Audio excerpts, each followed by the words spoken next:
Ah, fuck it, that'll do. Where the fuck is the thingy? There we go. Hello. I'll put some just like quiet music in the background. 2 secs. Was that? My favorite fight was when Toji fought. Bruh. He didn't fight his inner thoughts. That's the whole thing. He went, I don't think I can beat him. Wait, no, let me try. And then he got washed, just like Dagon. That's a parallel with Dagon, because Dagon sees he's got no cursed energy. How could I lose? Proceeds to get dog walked.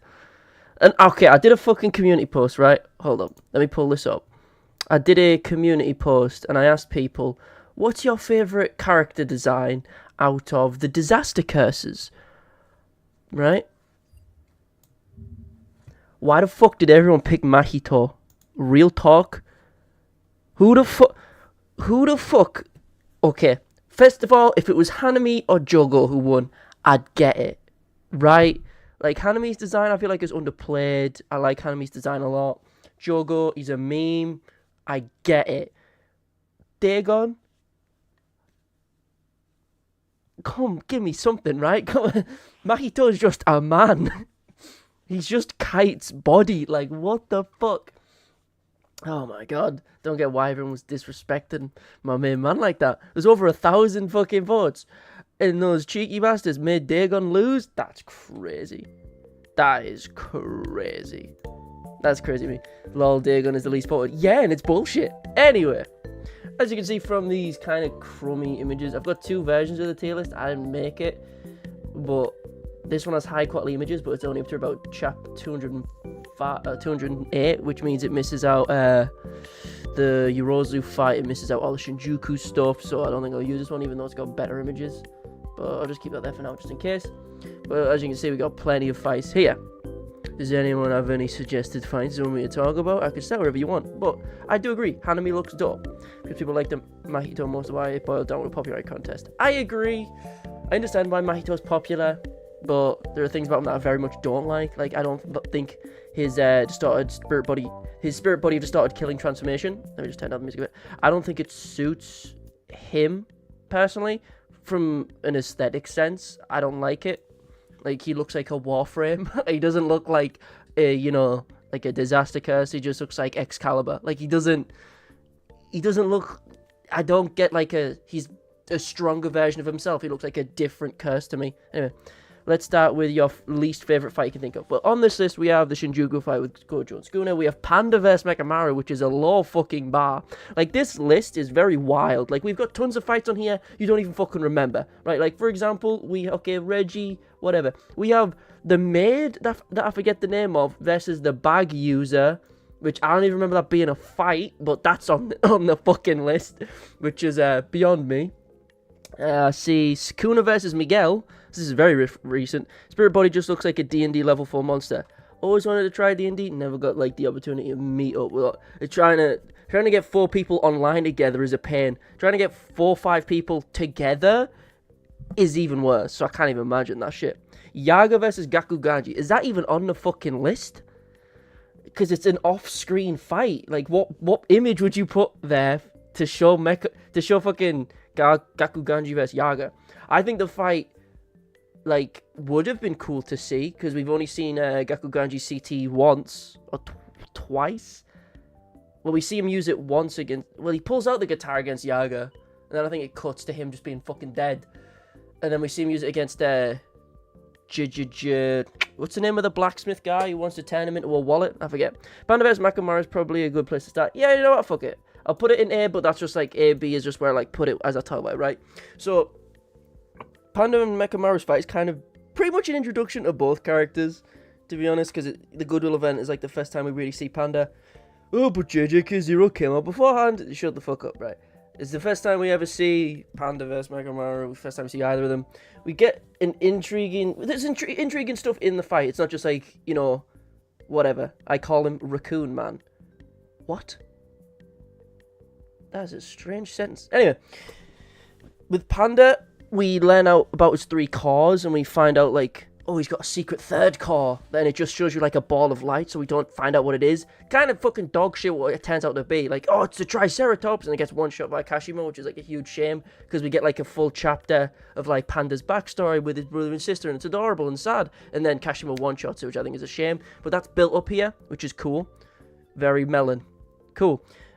We also get Panda vs Mechamaru is a solid intro to two situations as to their existence and the place in Jujutsu. Well, I agree, but it's also a very confusing place in the sense of we get introduced to their grades at this time, and their grades are very contentious. Like, Panda, I think, is recommended to be a semi-grade 1 or some shit, and like, Panda's fuck. Oh, there, bro. But drum and beat is unblockable. The hell it is. Anyway, it's an intriguing fight. We see a gorilla form. The guy principal fights and then cuts limbs off by Gojo. Oh, I get it. The fucking, like, makeup thing. I get it. It's called... It's like... It's not Junpei. Because Junpei is already the GOAT. We know that Junpei is the best already. He's called fucking... Because it's... All his, like... His workshop got brought to the fucking Zenin hideout. And that's why Maki goes to the Zenins. But she also has, like, Dragonborn from... Which was, like, his... Whatever. We're not talking about that right now. We'll talk about Maki and all that shit later. But... Mechamaru, we see him use one of his puppets. And... Think about this. Juzo, thank you. Holy shit, that would have pissed me off. We see him use his blasts, and Panda just kind of blocks them. Like, in hindsight, this fight is, you know, it means nothing. It introduces both characters. If you look at the anime is fine. The manga, I think... Let me just pull this shit out real quick. Because I have all the, what you call it? I have all the... fucking chapters here. Goodwill event would have been early in the Goodwill event, because like the panel work for this fight is pretty fucking good, to be honest. We see Todo versus Yuji. Trust me, I'm fucking, yeah, there we go. Yeah, like it's good artwork. Like, look at that, fucking cool panel work. Like, it looks fucking sick, right? Like, look at that. That's Ultimate Mechamaru. Well, it's not. That's like a dog shit Mechamaru. That's a single puppet. Think about this. Think about this single puppet, right? That he uses against Panda, and it's like somewhat equal to Panda, right? And then he whips out like fucking 50 against Mahito, and Mahito just kind of waves his hand at them, and they just kind of get fucking washed. Looks real good for Mahito, look real fucking bad for Panda and Mechamaru. Obviously, I imagine they're different, like they're like for their puppets, but at the same time, you know, you gotta, still strange. Yeah, they have this whole conversation of like, I'm mega disabled, I'm born with glass bones and paper skin, you do not know my pain. He's like, well, I'm a panda, so I do, and then, you know, that's about it. Not a lot happens. I think it's like not a bad fight. It's a good introduction to the two. It widens like the scope in the sense of every character so far we've saw is either a curse or a straight up person. Like, there's kind of no in between.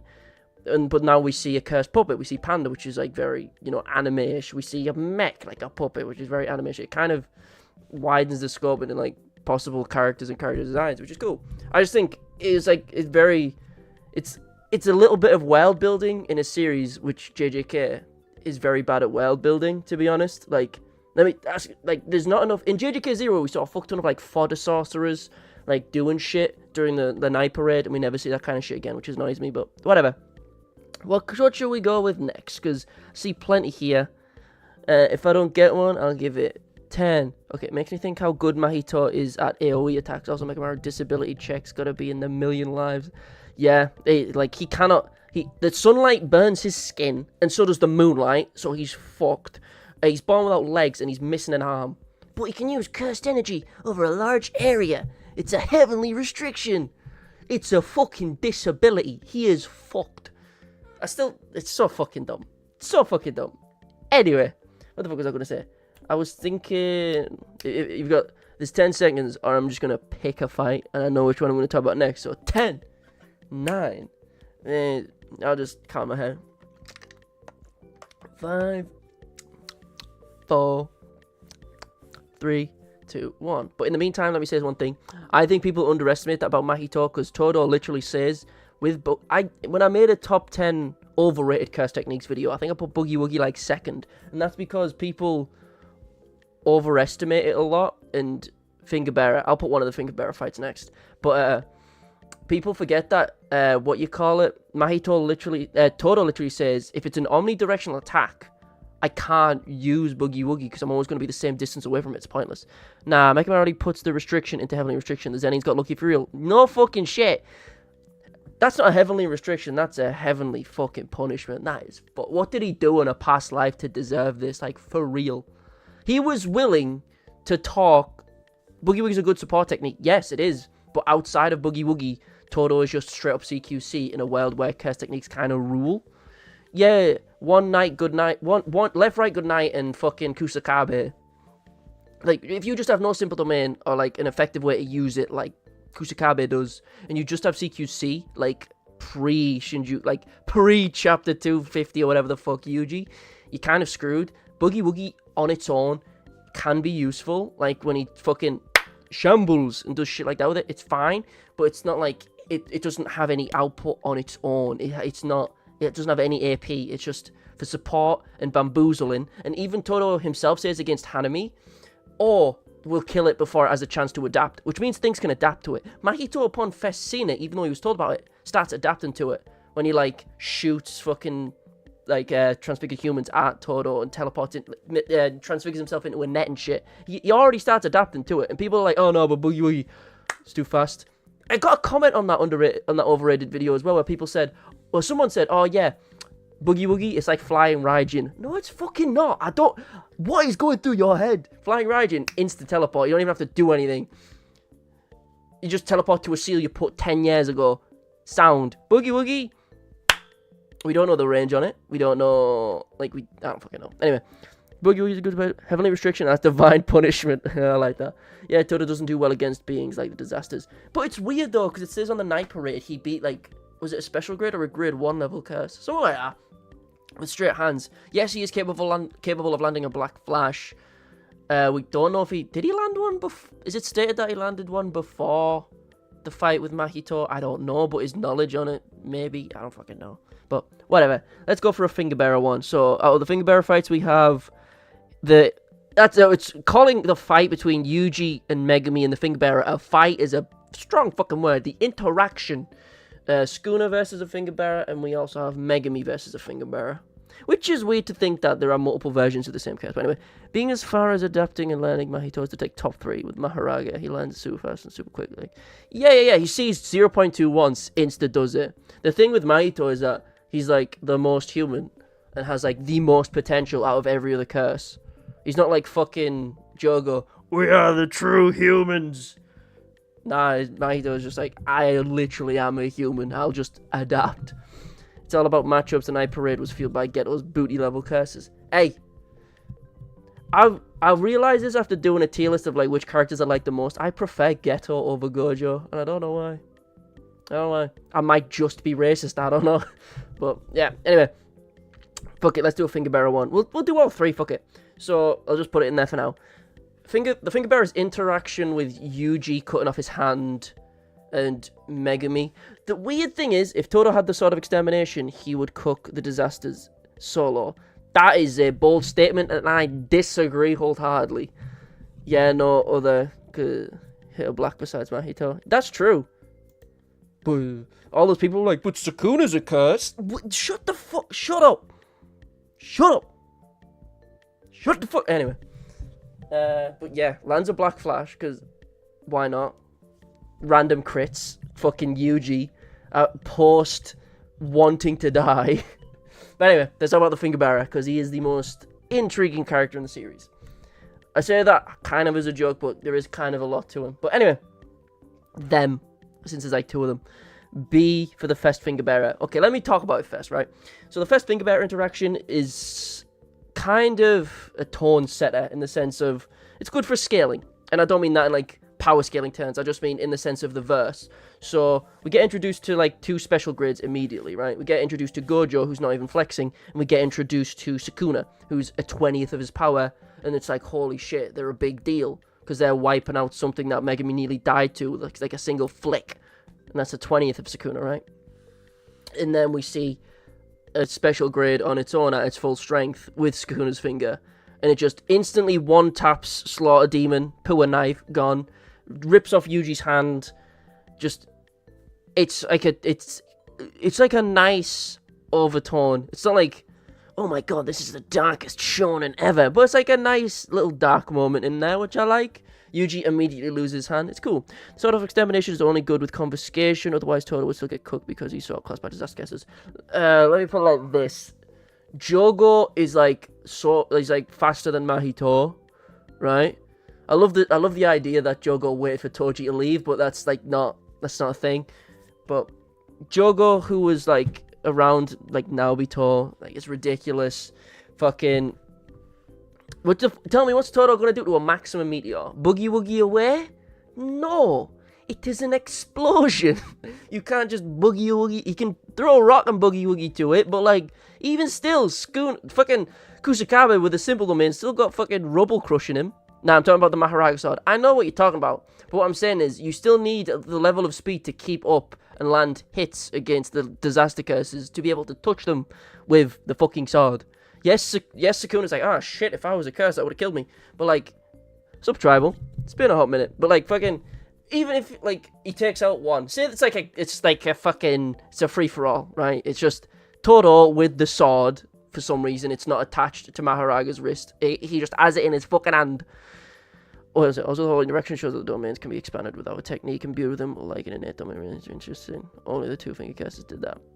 Again, finger bearers are cool, but they're just memed on too much. But anyway, say you give Todo the sword of extermination for some fucking reason. He needs to be as fast as or around the speed of like the disaster level curses to hit them. Sure, he hits Dagon, one taps him. He's clearly shown fast enough to hit Hanami a fuck ton, so that's fine. Yeah, literally. He's like, oh shit. Like he sees, like there's that fucking like, it's not even like a panel, it's a fucking like mid-chapter thing. Like a Q&A with Gege and fucking, oh my god, if Jogo ate a single black flash, he'd die.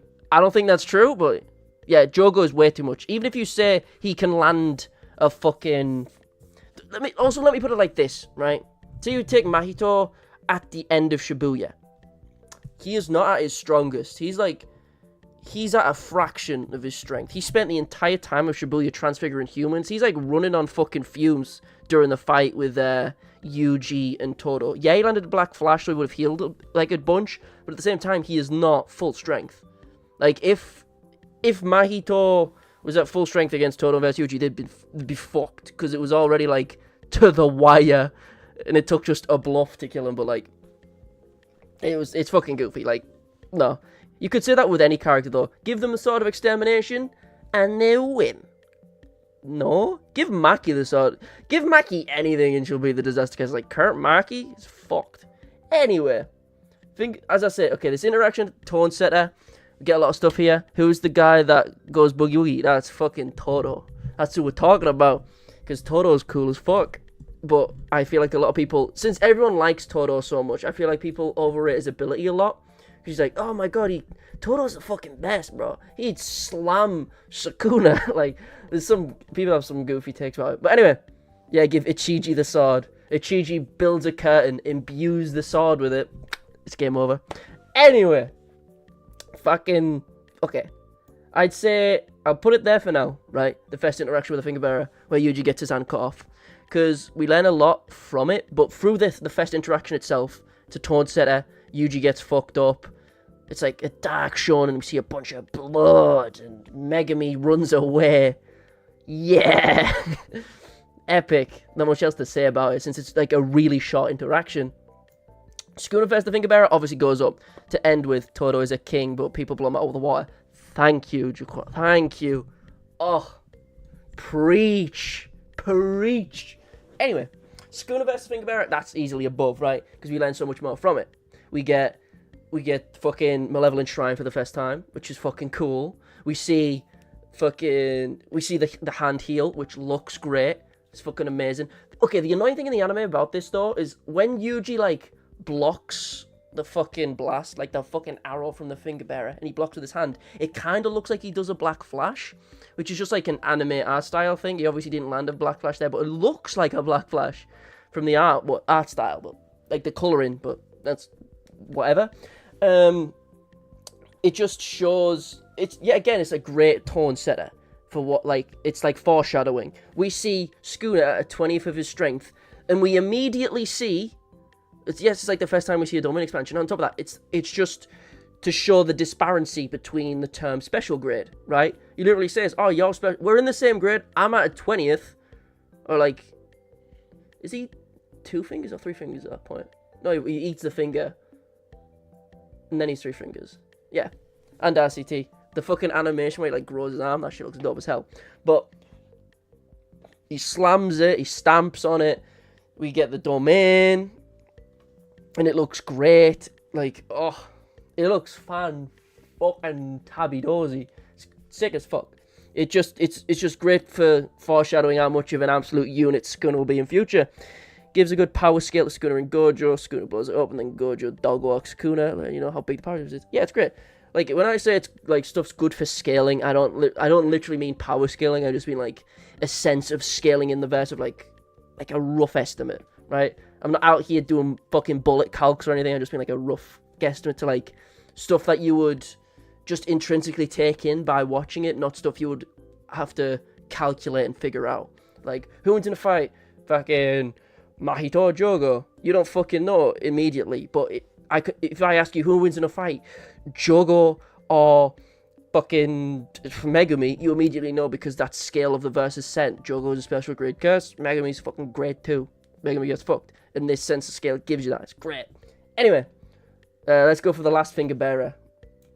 Okay, I think this goes below. It's a full fight, right? We get another domain. We get to see Megumi's domain for the first time. Even though he thinks about going fucking... He thinks about it, but he doesn't. One of the, like, 8 times he tries to summon Maharaga, he doesn't do it, but he fucking wants to. He does his domain, come out of Shadow Garden, looks cool. Can we talk about the speed of that Sukuna fellow? His pull-up on Megumi was devious, appeared behind him, like, in his shadows. Yeah, and then later on, Megumi sees his dad and goes, holy shit, he's as fast as Sukuna! And that annoys everyone. Because, like, you didn't react to Sukuna, and you barely reacted to... So how are you... It's a whole argument. Anyway, Megumi versus another finger bearer. We see a domain, he gets shot through the head. Starts the joke off with his divine treasure. And then he just goes, you know what? Fuck it, who cares? Hold on, I need to get something real quick. I just realised I'm doing a JJK stream and I haven't got the most important thing. Right. Oh. There we go. This little guy. I gotta bring Whammy. I got my boy. Right. How good with only 2 fingers, which is a 5th of Yuta's CE. It's so strange. He's 3 fingers at that point, or does he? When does he eat the 3rd thing? Does he eat the 3rd thing? Finger? I forget. It's been so long since, like, when you read it chapter to chapter, you forget so much stuff that's, like, right at the beginning.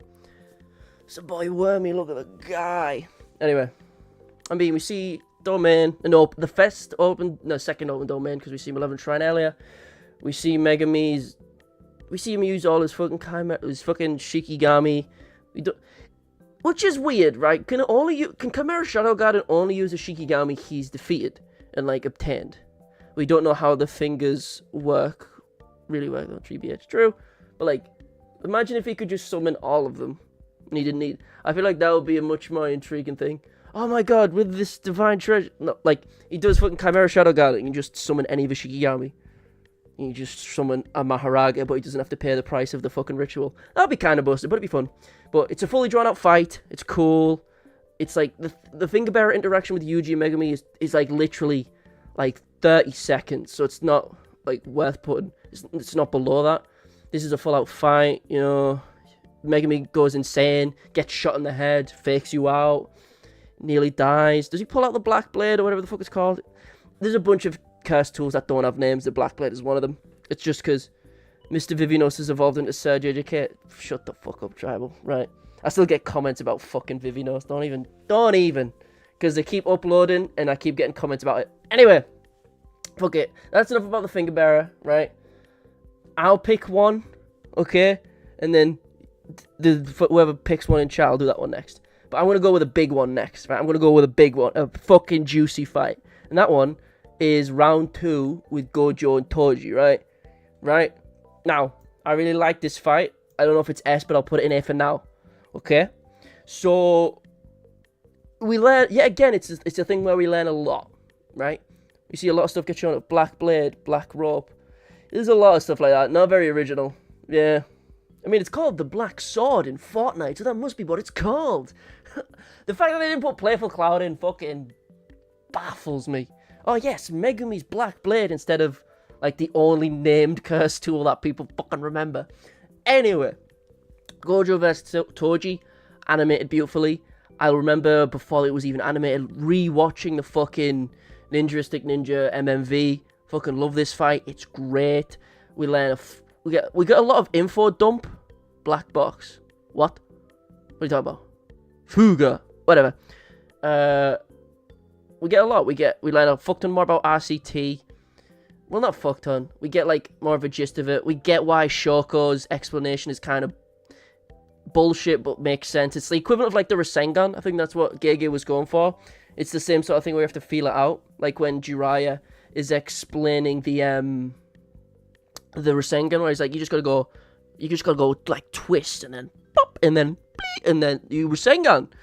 And then to which Naruto goes, what the fuck do you mean? It's like that kind of level of explanation where you have to kind of feel out. I don't understand why Great Serpent didn't merge with Naoya before Sukuna took away his body. I'm not gonna lie, I fucking hate it. I don't hate the 10 shadows, but it's fucking stupid. Anyway, we learn a lot. This fight is a great like character study of Gojo and Toji's characters, especially in the context later on of Gojo as a character, in the sense that we see how much of like his narcissism is like personified. It is amplified in this fight to an extent. Like imagine like your mate gets shot in the head, right? And your next fucking monologue, your next internal monologue is, I don't really care that you died. Like, right, to be honest, I just hollow pebble. Like, I don't even really. I'm an eye. Who the fuck? Hollow pebble. I don't really. You know, like, you died in that, but hollow pebble. Like, it's just like, he doesn't care. He's like, I'm sorry, Rico. You're not really on my mind. I'm not even angry about your death. I'm just gonna kill this homeless man real quick. We learn a lot about Toji. Like, his strange sense of pride, despite being, like, the fucking underdog of the Zenins. He's cool. I mean, it's justifiable pride. I mean, fucking Naobito was shitting bricks at him. Totality is a conscious ability Megumi would have to enact. There you go. Shot in the back of head. I'm back. Oh my god. Rico. Do you know what is my most hated fan theory is? This is like a tangent. That Rico is the reincarnated as Dagon. Shut the fuck up. You fucking silly Billy. It's not how it works. That's not how it works at all. Shut the fuck up. I know she got shot in the head, but she wasn't a curse. Like, it's... Anyway, people actually believe it, and it's fucking stupid. Anyway, I love the interactions. We first see, like, Red used for the first time properly. How it's, like, foreshadowed before. Rico is Dagon. Shut the fuck up. Rico is not Dagon, bro. But, like, we see, like, when Gojo goes, Red! And Bad Guy goes, oh, fuck! And then Gojo goes, JK! And punches him in the fucking mouth. That's great, because we see actually, like... Because Aquarium... Yeah. You have a problem with that? It's obvious. Did you not understand the heavy foreshadowing? It's quite obvious. You know, come on. Put on your thinking cap. What are you, a Chainsaw Man fan? Let her read. Come on, man. Fucking hell, I hate that fan theory so fucking much. Anyway, I just think it's a great character study. It looks great in the anime. Overall, though, the second round, which I don't know if there's a first round here. I don't know if it includes all of the Toji. I guess this includes all of the Toji fights, since I'm not seeing like a round one. So, where is no CS? Where is Eno? Where is Eno? Bruh, you want that? I'll do that next. Fuck it. Number 1 Eno Glazer as well. I keep seeing you in other people's streams. Hello. But fucking, like, it's a great character study. In round 1, we see Toji win and fucking body him. We see the inverted spear of heaven. We see a great feint with Rico. It's fucking sick. Oh, the fight in the anime didn't make sense because when Toji blocked Red with versus Spirit of Heaven. It took some of the time to get notified about Toji's pound. Also, let me put it like this. I didn't mention it in my April Fool's video, but Wormy, this little guy here, tanks some of the damage from a red and survives a hollow purple. Think about who survived the hollow purple. Hanami, right? Has survived. Sukuna has survived. And Wormy has survived the hollow purple. Just saying. Don't sleep on him. He's a fucking legend. Okay? He is the lad. Mad lad. Legend. Goat. He does more than shit weapons out his mouth. He's fucking sick. Anyway, what's an Ino fight? Where is it? I think this includes the Toji revival. Second time I get to make it to a live stream. Awesome. Where do I get Wormy? Where I get most of the things I buy. Temu. I can't wait for people to sell my information. Yay. I see there's the Toji. I think it includes all as one fight. So, we have grandson, Granny versus Ino. And Ino's doing pretty well. You know, I might not be the number one Ino glazer. I'll tell you the truth. Wormy is top 5. He has better reaction time than Toji. He was shocked about the hollow pebble. If you look at like the anime and manga, like hold on, I've got the panel. I'll pull it up. It would be hidden inventory part 8. Where is no? It's part 9. Sorry, hidden inventory part 9. Oh no, it's part 10. Also, if you don't know what my next video is about, it's about the Kuchisake owner spirit, because fuck it, I'll make videos about anything these days. But yeah, if you look at this image, fucking Wormy opens his eyes, which blew my fucking mind. He's like shook. He opens his mind. His eyes, sorry. He's fucking horrified. He's like, he reacts to the purple. He's like, Toji, fucking he dies. No, Wormy survives it, and then he becomes like Geto's pawn. It's great. Is Ino dead, or is he Ino will be fine. Geto recognized how gutted Wormy was and accepted. Scoop him up. Yeah, Ino's gonna be sick. Like, as I said, I am not the number one Ino glazer. I'm like number 8. Kusakabe, number 1. You know, like fucking dog. You don't. If we talking Kusakabe, you know who's the number 1 Kusakabe glazer is. But in regards to Ino, you can keep that. Having a smoothie and show. Yep, he'll be fine. But anyway, in this fight, it's the first time we ever really see Ino do anything. He's shown off barely in the night parade. He exists there, at least in the movie. We see him like in passing with Nanami doing some stuff as well, but in like the Jujutsu series with Kusakabe. But here we get to see why he's like Nanami's pupil. We see his unique form, well, not unique form of summoning, but it's a very intriguing way. Like his seance technique, kind of where he can summon 4 different spirits. It's very intriguing. He still hasn't whipped out Ryu. We don't know what the dragon is, but once he fucking does, lads, when he whips out that dragon, Sukuna, done for. I'm calling it. He's a lad. Also, one thing I love about Ino's character, right, is that imagine this, right? Just imagine this. Your teacher says, okay, if you get the highest grade in the class, I will give you a gift, but you get to pick it, and that's okay.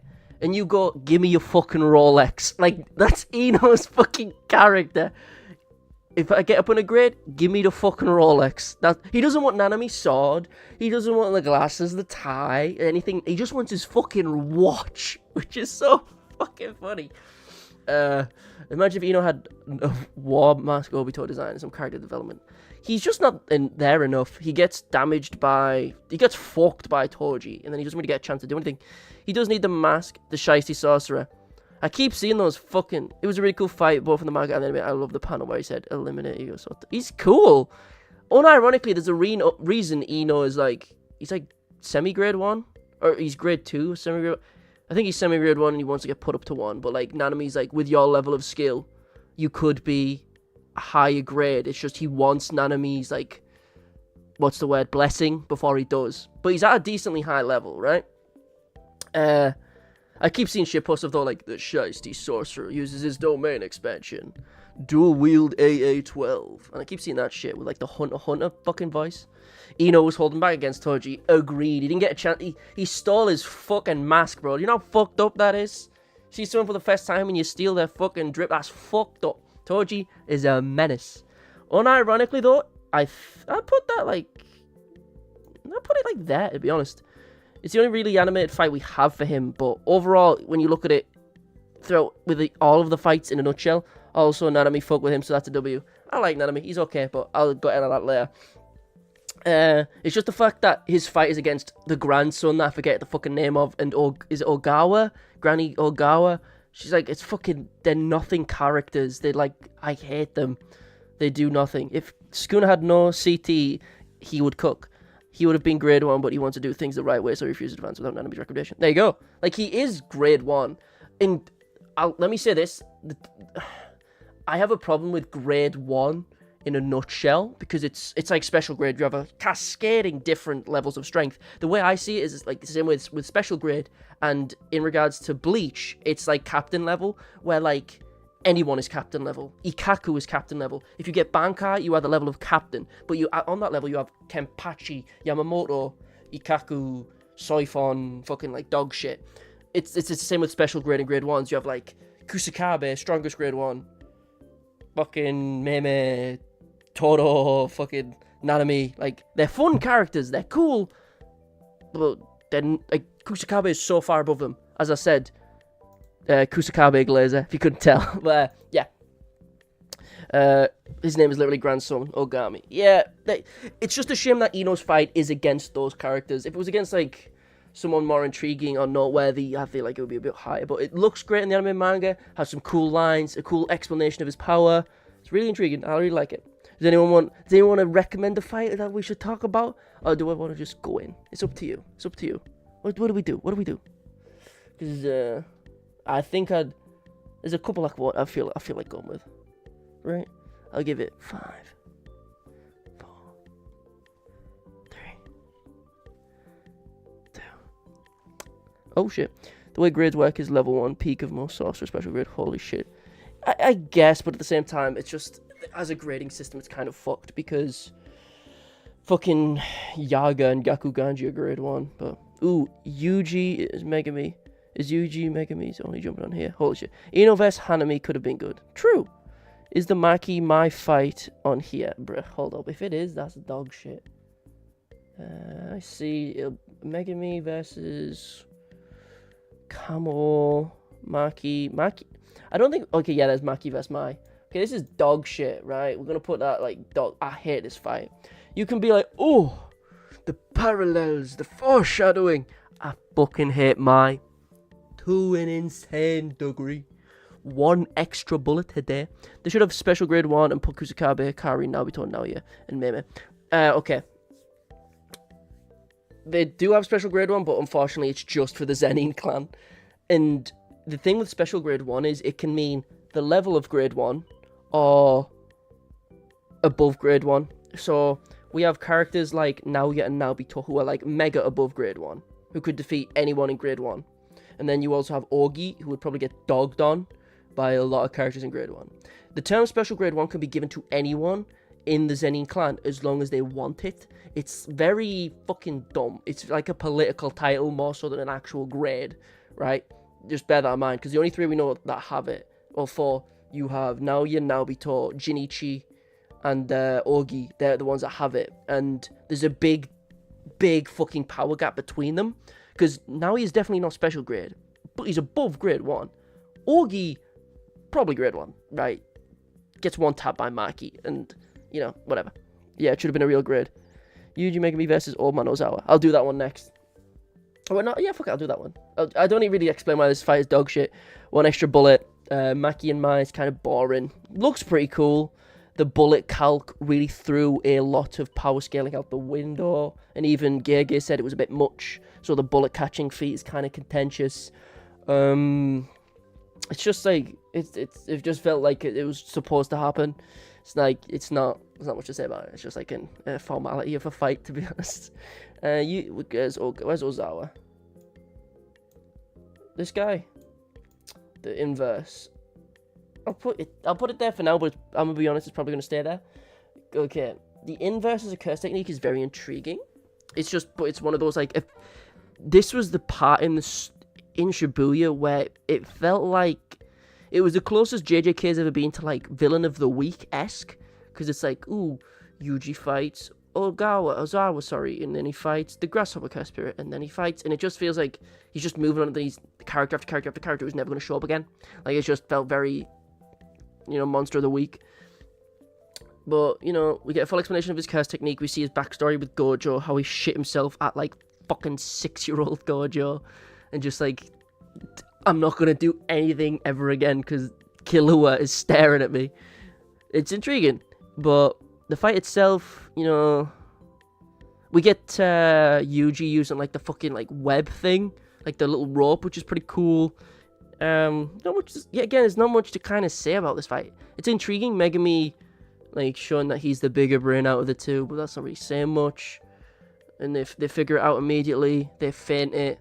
They fuck him up because they immediately figure out his gimmick. Pretty cool. Not much else to say, but it's just kind of like a nothing fight. Shibuya is a phenomenal arc, but it's very much read it all at once. Yeah. Yuro vs Kusakabe. Who wins? Kusakabe. Because I'm obviously biased. Let me put it like this. Yuro... Okay, I've actually got a reason for saying that. Yuro senses 15-finger Sukuna just after getting out the bath, right? And runs away. We haven't seen Yuro since. And Kusakabe fights it. Granted injured, but post-Black Flash. 20-finger Sukuna. And does significant damage to him.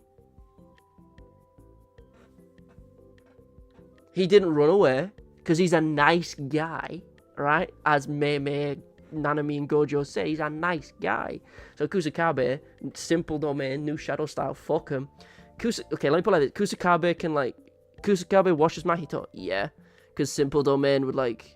Some people say simple domain could, like, negate idol transfiguration, which wouldn't let him, like, damage... There's a couple of different reasons, but, like, I think Kusakabe, because... around, like, after Shibuya, the level of disaster curses just gets eclipsed by the time we get to Shinjuku. It's like, it is power cliffing. JJK is far from the worst for that, but there is power cliffing in JJK, and it is most prevalent with the disaster curses, in my opinion. Like, every one of the hard hitters fucks pretty much all of the disaster curses, and the only excuse people ever have is, oh, but Mahito can't take damage. Yeah, but you can also, like, just endurance him. Like, who's going to win? Hakari or Mahito? Fucking... I don't know, actually. Probably Hakari. But he has to touch him. I don't fucking know. I don't really care. I'm not going to think about it. But, that's what I'm saying. Like, stat-wise, anyway. Admittedly, we insane if we think for a second Sukuna was taking the fight seriously. He literally told him he was going to slash for him to dodge. There's a lot. Sukuna's... I know, but he also... You say that, but at the same time, Kusakabe... reacted to, because of his unique simple domain, a no motion slash, which no one else has ever done because you've never seen it before. He instantly blocks it, even though Sukuna didn't make a hand seal for it. Kusakabe is the only one to do it, but he's the best in the game. He's the best. He's the strongest grade 1. He is best. Is fucking sick as fuck.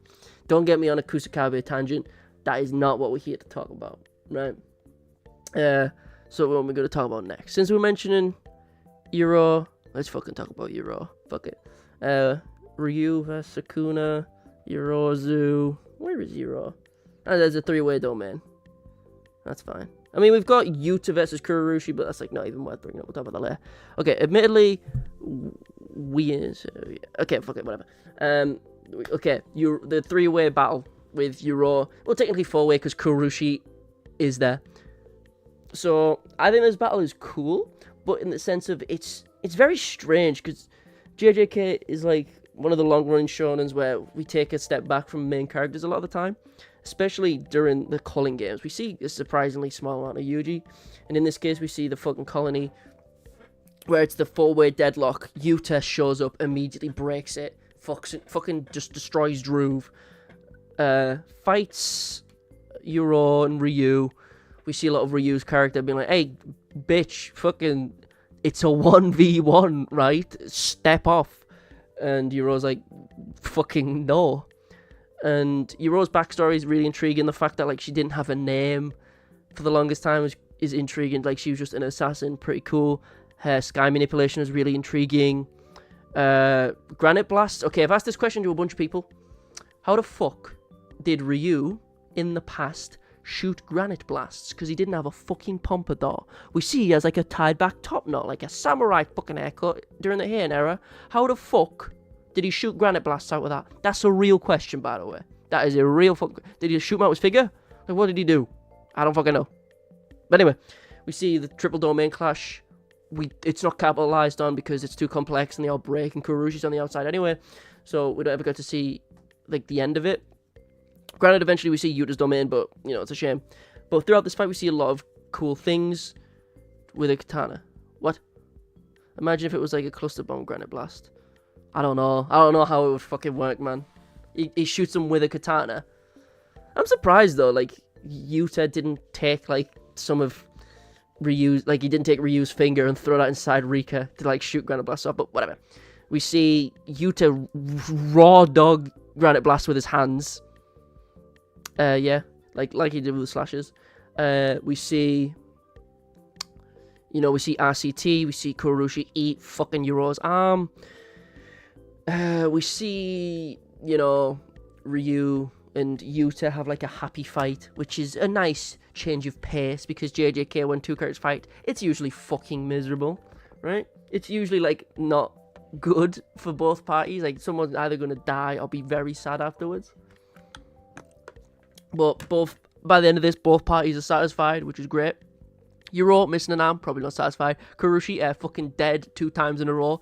KD of negative, so Kuroshi's probably pissed, but no just to say about it. We see Rika again for the first time since like JJK 0 properly. We see how she's like Rika, because quotation marks. We see her with like the cursed tool repository inside of her. We see her like 1v1 Ryu, and Ryu starts like fucking winning. Like it's not even, it's weird. And we see Yuta use cursed speech again, but he has the marks instead of a megaphone this time. We see him copy the fucking sky manipulation and instantly like recognize it. It's cool. I just like, okay, my wife is fine, the arm grew back and I'm only here. No, I'm not saying anything. But I think Yuta as a character is just very intriguing because his CT is just Bandit Secret. It's just Bandit Snatch, Hunter's Secret, Bandit Snatch, fucking Krollo's ability in Hunter. We see the first sorcerer to have the same output, where his CT is actually not. The highest level, the highest cursed energy output, says Kenjaku, of the members in the Culling Games, which includes him and and Kashimo, which is fucking crazy. But yeah, I think I'll put it probably in A. It's a long fight. It's like a good few chapters. If we say, since we have like the fight with Kuroshi here as well, that's significantly lower. I'll put that like there because there's not much else to it. It's just like build up for this 3-way. And yeah, we see like Yuta doing some schmoves. We see him like bite Kuroshi's fucking face off. It's badass, but then it just feels like build up for this fight, right? Okay, who should we talk about next? Have you got any suggestions? Have you got anything? You gotta hit me with something. Because, pardon me, if not, I'm gonna talk about is that Geto versus the old man, or is that Geto versus Panda? I cannot tell. I feel like I could get a lot of these like fodder fights out the way, to be honest. Okay, I'll get some of the fodder ones out. Maki versus Miwa. I think it looks fucking amazing animation wise. First time we really see Simple Domain. Miwa's character is introduced, but it's like, yeah, not much else to say. We see Heavenly Restriction. It's cool. Rico vs Toji. Bro, what the fuck is that? That's mad disrespectful. What if Rico had RCT, bro? What if she did like a fucking Hakari and like, I healed from a bullet wound and healed outwards, so technically I didn't die. Oh wait, no, we did have a Toji round 1. Geto vs Toji, Gojo vs Toji round 1. Fucking, I still think it's a great fight. I'll just put it like there. Still great fucking fight. I love the cursed tool usage. Okay, let's go Geto. Where's Geto vs Toji? There it is. Okay, so Wormy is in it, so that's an S. We see the Kuchisake Onna. We see the Rainbow Dragon. We see the Inverted Spear of Heaven cut down a Simple Domain. In the anime, we see like Geto use fucking Spirit Gun to shoot out low-level cursed spirits. The Rainbow Dragon gets slashed in half. And we see Geto, who's like special grade, equal to Gojo, getting fucking one tapped, and it looks great. And in the manga, it's great. I'll put it at the top of B. It's just because it's incredibly one-sided, and it's deceptively short. Like, in the same episode that this fight happens, the second fight with Gojo happens. Like, they're both really short, but the dialogue in this one is like 10 times better. In this one with Geto and Toji, we get a in-depth explanation of some of the facets of curse manipulation. Like, if Geto is just a higher, it's like significantly higher above the curse spirit. If he is 2 levels, like 2 grades above a curse spirit, he can just take it without any, like, fucking work. Like, he can just be like, wormy now. But since Toji had to, like, a contract with him, it was sound. Who should we go with? Let's fucking... I want something I can put in S tier. That if fucking Sukuna vs Kusakabe was here, you know, I'll put that up. Anime went crazy for Geto, made him look at least somewhat comparable to Toji. The manga did him fucked up. I see this for Naoya. Wait one sec. Okay, these is fucked up. Is that Maki versus like the Kakuru squad or whatever the fuck they're called? Is that like a whole fuck...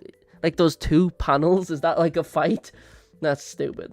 I see Kenjaku versus the fodder in the forest. That's nothing. You think Geto could use Maximum Uzumaki at that point? Fuck no. I say this in my recent video that I'm working on. I say that Teen Geto is a very different beast to, you know, JJK0 Geto, right?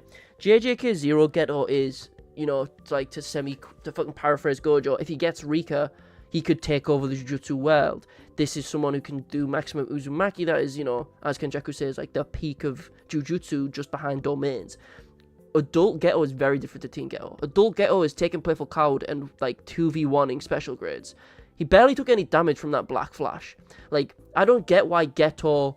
He did like a fucking, like a cooler, like Dragon Ball cooler kind of thing, which he's also right here, big cooler guy, just look at my profile pic.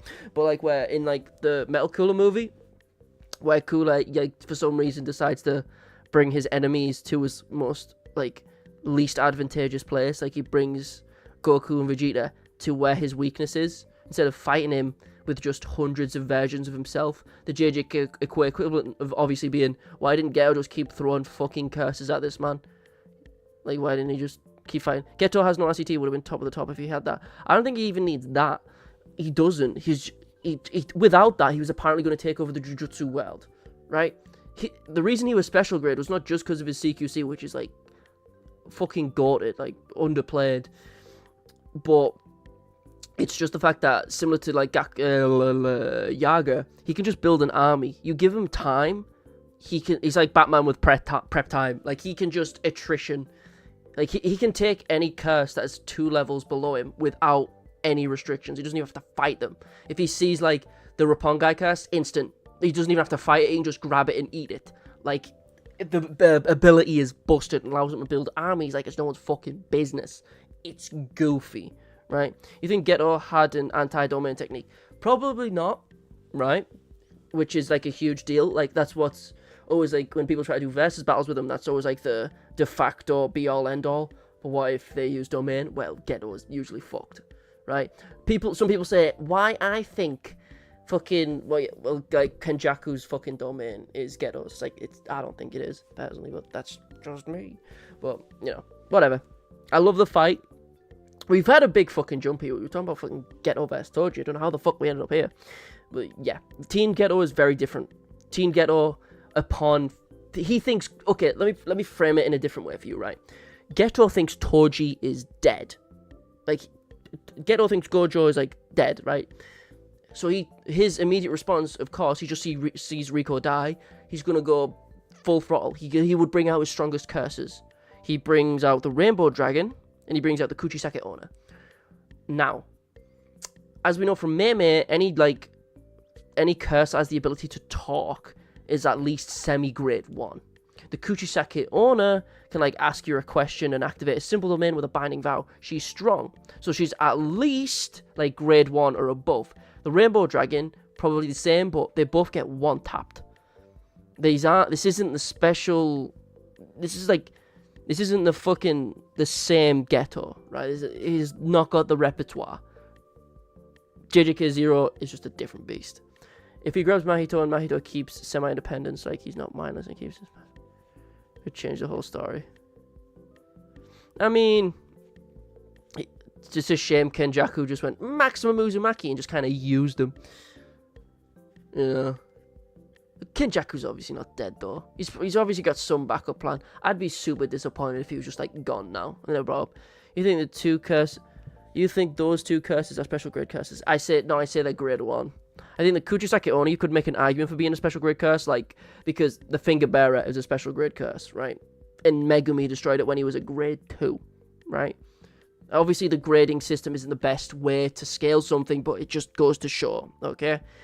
Like, Mei can destroy special grades. Like, a special grade level curse isn't the same as a special grade level sorcerer. A grade 1 sorcerer can defeat a special grade curse. That's the point of the system, right?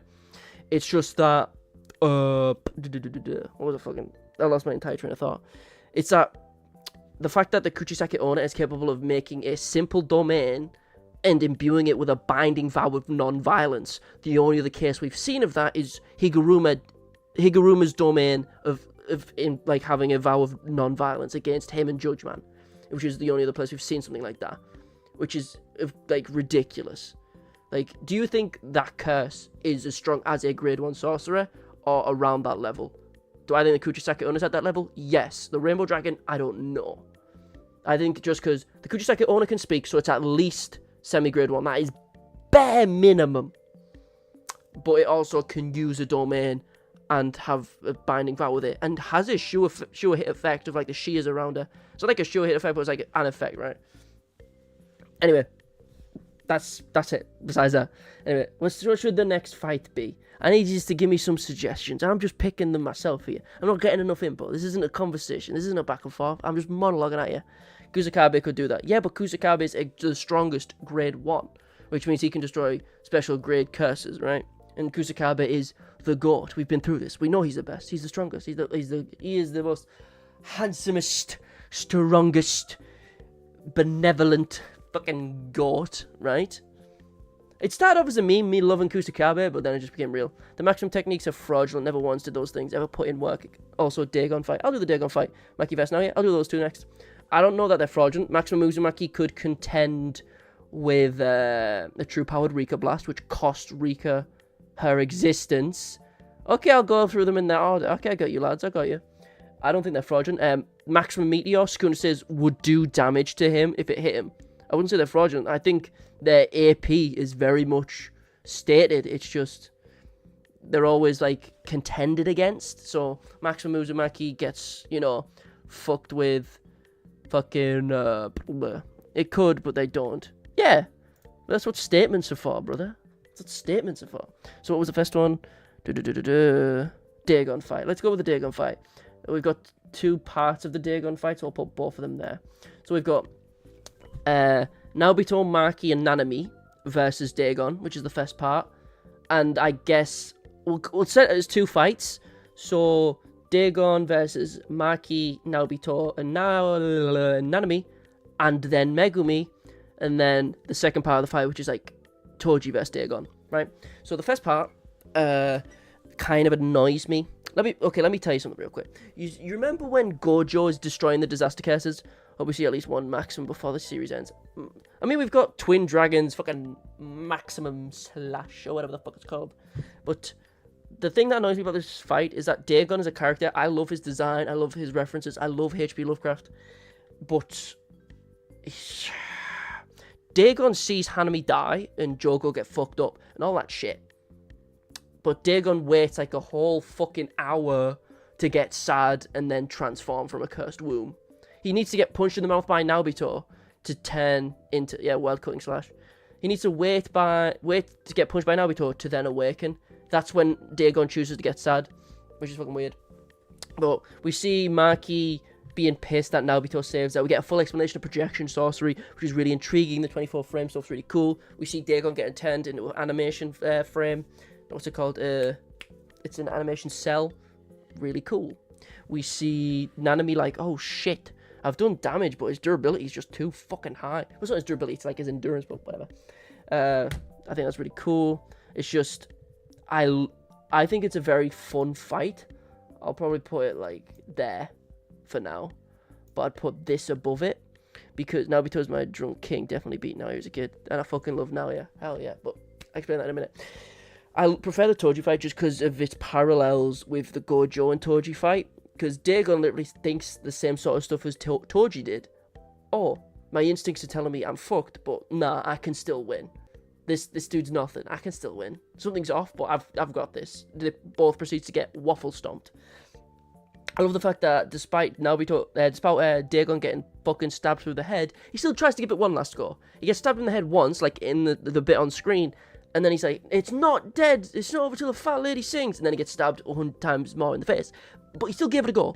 Like he kept on. He took a stab to the head and kept going, which I think respect it, right?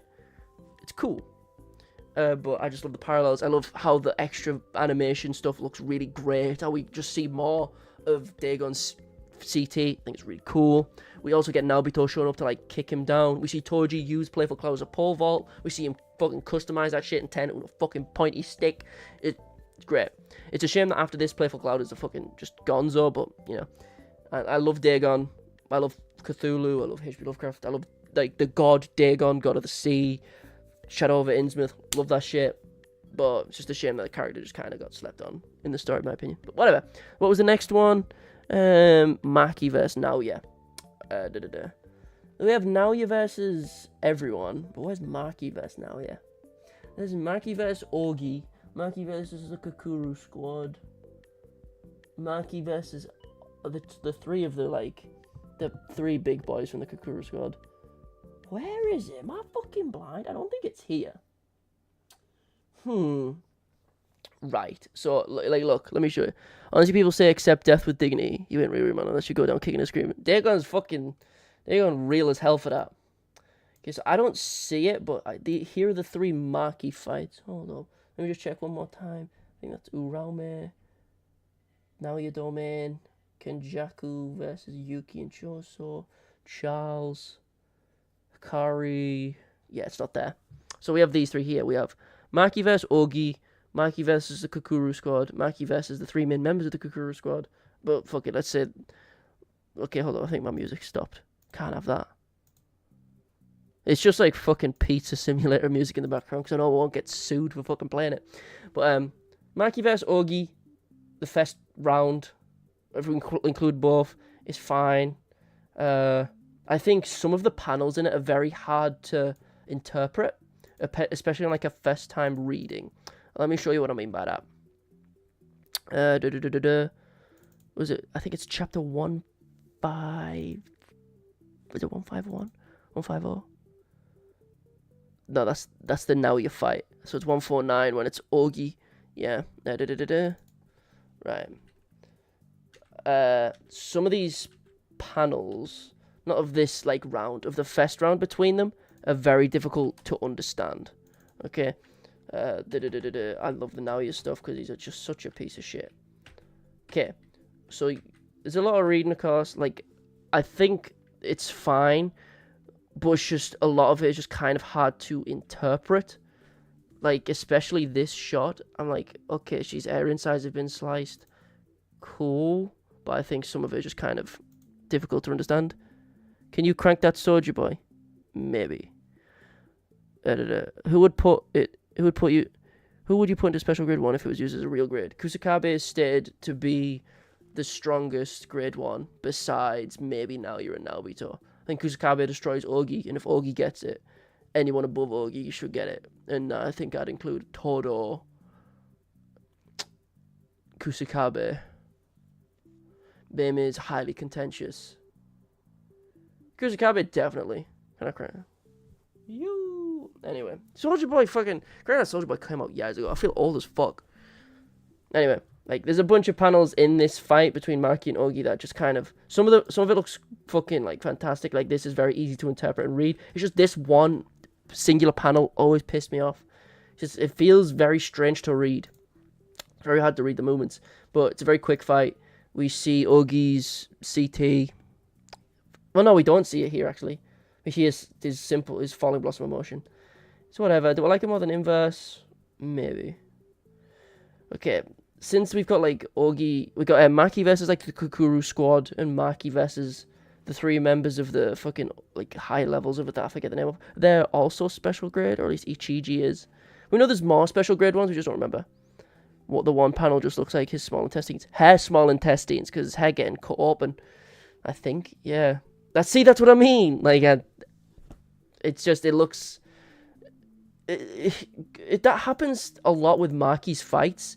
Like, whenever she gets injured, you'll get a panel of her insides, which is fucking strange. But we'll say the one on the left is Hair versus all the Kukuru squad, and Ichiji, Ranta, and whatever the fucking other guy's called. And then we'll say this one is the fight with Naoya.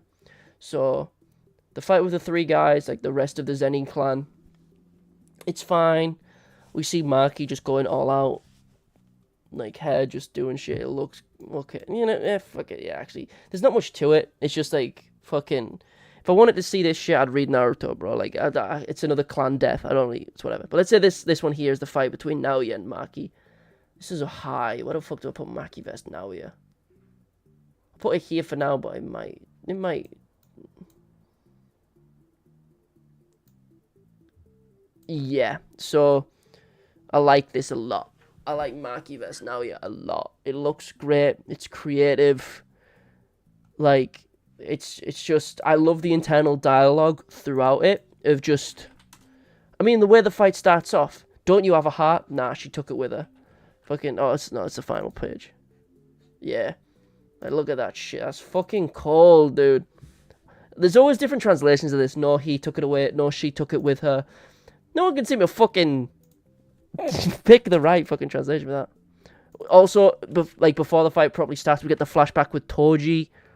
Fucking cold. Like, Hair counting and trying to figure out the CT while he's trying to blitz her. Him just denying her existence. It's so fucking good. So good. What happened to Dragonborn? It was cut in half by Ogi. That's why it doesn't show up again. I'll show you the panel again just so you can get a better look. The reason she like exclusively uses the soul splitter afterwards is because it's got split up here. No, it's hard. It's not the hardest thing to interpret, but this blade here is the Dragonborn blade. It's I think, right? Oh no. Oh wait, no. Did it? No, that's Ogi's sword because he uses his fucking CT to burn her. What did happen to Dragonborn? Am I dumb? No, it's fine. You're right. She dual wields it against the Zenin clan. I just don't think she's really used it. That's all. Does she use it against Sukuna? I don't think she does. I forget. Zenin clan's gonna be fine. Kids are gonna grow up and take the mantle of their fathers. Nothing changes. There's no Zenin clan left. They're all fucking dead. There's Megumi. Megumi and Maki. Maya's a fucking... She's a fucking Zanpakuto now, bro. I love the fact that when Yorozu became, like, Madoka's tool, Megaverse was peak choreography and art is so well done. Always a bit, like, it's always great fun to reread. It's always a blast to reread. Yeah, you're right. But, so there was no kids in the whole clan? I guess not. But, like, the whole thing was only Maki and Megumi are left. That's it. There's no younglings in the clan. They're all gone. I don't think Maki killed children. I just don't think there was any children. It's fucking weird. I don't know. But I love the fight. Just now you're being the smarmy bitch, denying Maki's existence the entire time. Maki just trying to figure out the curse technique. Imagine if she gave Dragonborn to Katana Man Daido or some shit. I mean, Daido, I think he's missing an arm? He's missing something. He lost something in the fight with Naoya. I'm not sure. Okay, I'll bring up this one as well. I love the fight. Maki went Anakin. I don't think she did. I feel like we would have saw that. She didn't have enough time. She didn't, because we see, like, everything that happened. We see her... The only gap in time is, like, after she kills Naoya, she goes back to get Mai's body and give it to Momo. In between her picking up her sister's corpse, she just killed children. Katana Man, don't get me started on that fraud. He slashed Naoya. Kamo shot Naoya, even though Choso barely could. Don't get me started on that shit. But that's what I was going to say. There are a few problems I have with this fight. The fact that Kamo takes Naoya by surprise.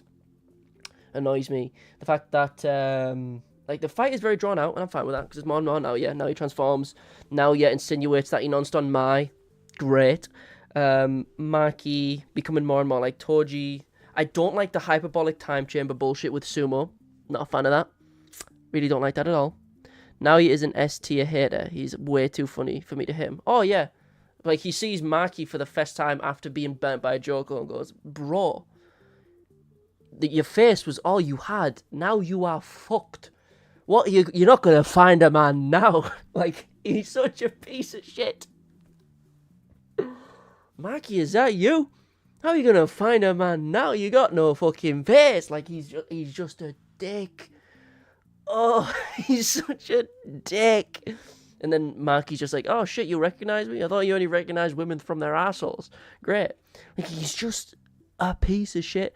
Walk 3 steps behind. Holy shit. His second line. Second page, we see him. Oh shit.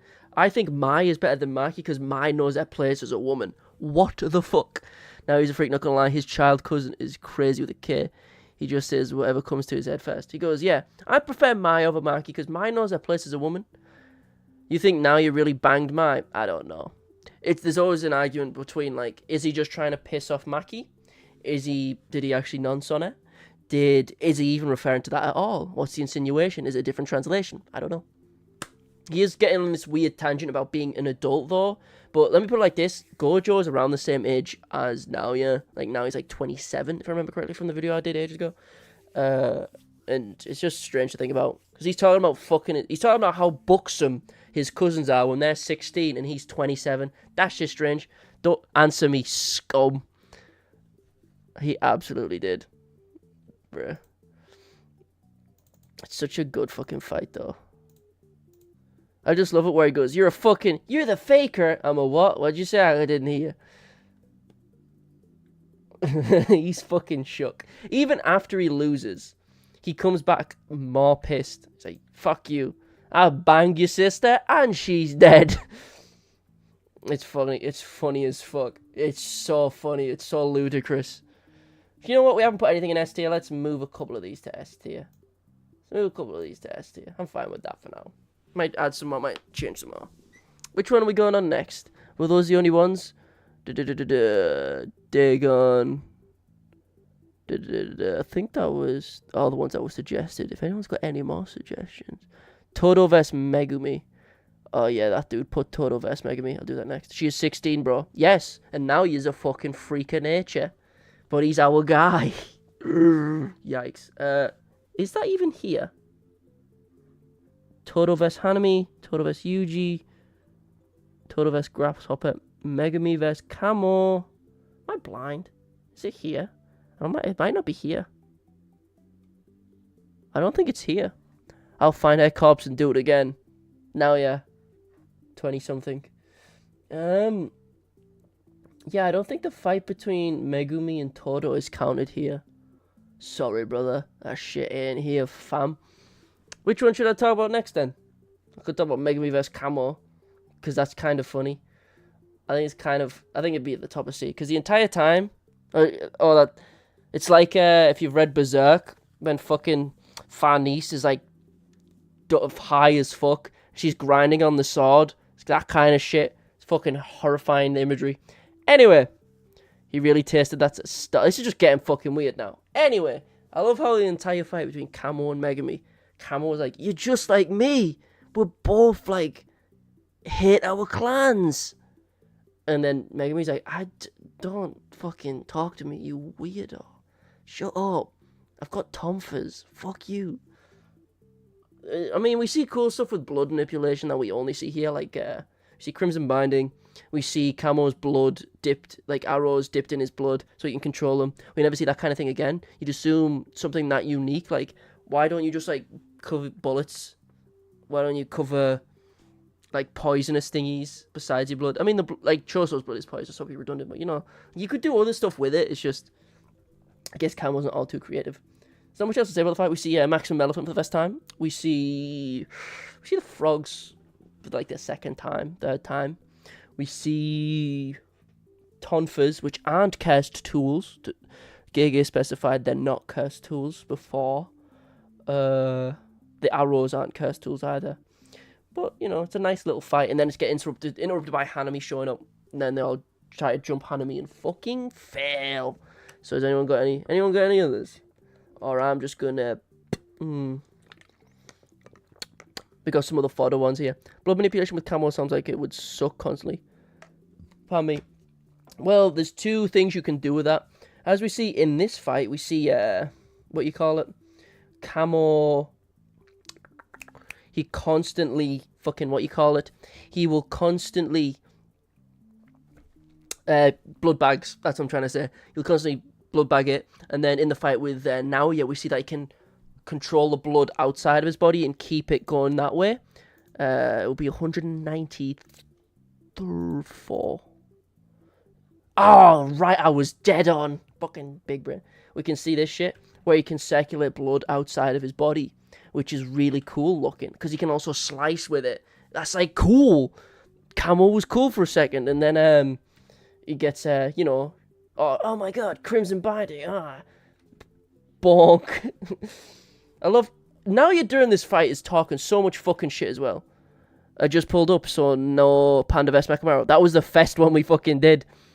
No, but, like, what does Naoya says? Is this what it means to be a consolation prize? I think that's what he says, which is pretty... Yeah, fucking... Now you're such a fucking douche. I love him. Just an opinion on your own. Bro, that's the first thing you got. I put Panda vs Mechamaru, like, at C. I think I'll put it slightly above here. Like here. Yeah, now that I'm looking at these, probably, like, there. Yeah. I've discussed it before. Camo should have unlocked RCT and Black Flash. Shut the fuck up. Stop trying to give him this dog. Stop trying to give him shit. Why are you trying to give him so much shit? Yeah, I think Camo should have the infinite, and I think you should have give him like 20 Sukuna fingers, and then just at a stretch, could we also give him the 6 eyes too? Dog, shut the fuck up. Why are you trying to give this shit to Camo? Give it to someone cool. Like, what you're always the goat. Oh, well, you just made a best friend by saying that, and it's not me. Oh. Besto friendo. So, I've already done any other fights. In the meantime, we're going to talk about Yuta versus Geto. Yo, dap him up. Fuck yeah. Okay, so we got Geto adult versus Yuta baby. This fight is intriguing, and the scaling for it has always been really fucking difficult, because a lot of the statements are kind of contradictory, because even here, at this point in time, Geto is like the weakest special grade, right? But because of his ability, he can just kind of make himself stronger. The fact that they state he can take over the Jujutsu world is crazy, but we see a Black Flash, we see fucking, you know... Oh, pardon me. You see Playful Cloud for, like, chronologically the first time. It will one day. It will happen, bruh. We just see a bunch of stuff. We see Maximum moves Maki for the first time. I think Gege used Thin Ice Missile too much with Yuta, but Euro herself is so cool. I just like her aesthetic of, like, just making claws out of the sky. That sentence itself sounds fucking badass. It's cool. It just sounds sick. But anyway, you know, I love it. It's animated beautifully. The only thing that annoys me is, as I said earlier, Geto is kind of just winning the hand-to-hand pretty much. But then Yuta lands a Black Flash, and then he just stops. He's like, fuck it, I'll just use my strongest move, and then I'll die. Great. You're good, aren't you? Like, I feel like Geto could have done so much more if he just spammed... He could have just fucking got Wormy to spell some shit, I don't know. Do we really think Geto could beat Yuki? She's Jujutsu Society, we saw her against Kenjaku. Fucking Geto could not beat Yuki at all. What's he gonna do? Nothing. You're all better retreat. It's better what at some point? I can't... Why the fuck? The fucking little heart icon is blocking the fucking text on my screen. My man. Better return. She probably will. I've been saying for weeks that she's, like, a few weeks that she's probably going to show up in the next chapter, and I keep being wrong.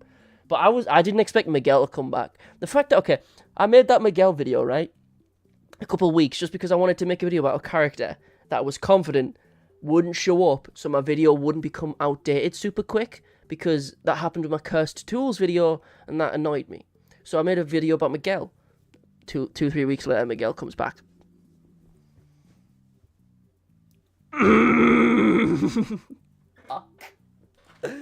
You're actually killing me. Gege is fucking... And there are so many people in the comments being like, oh my god, you predicted it. No, motherfucker, I didn't want it to happen.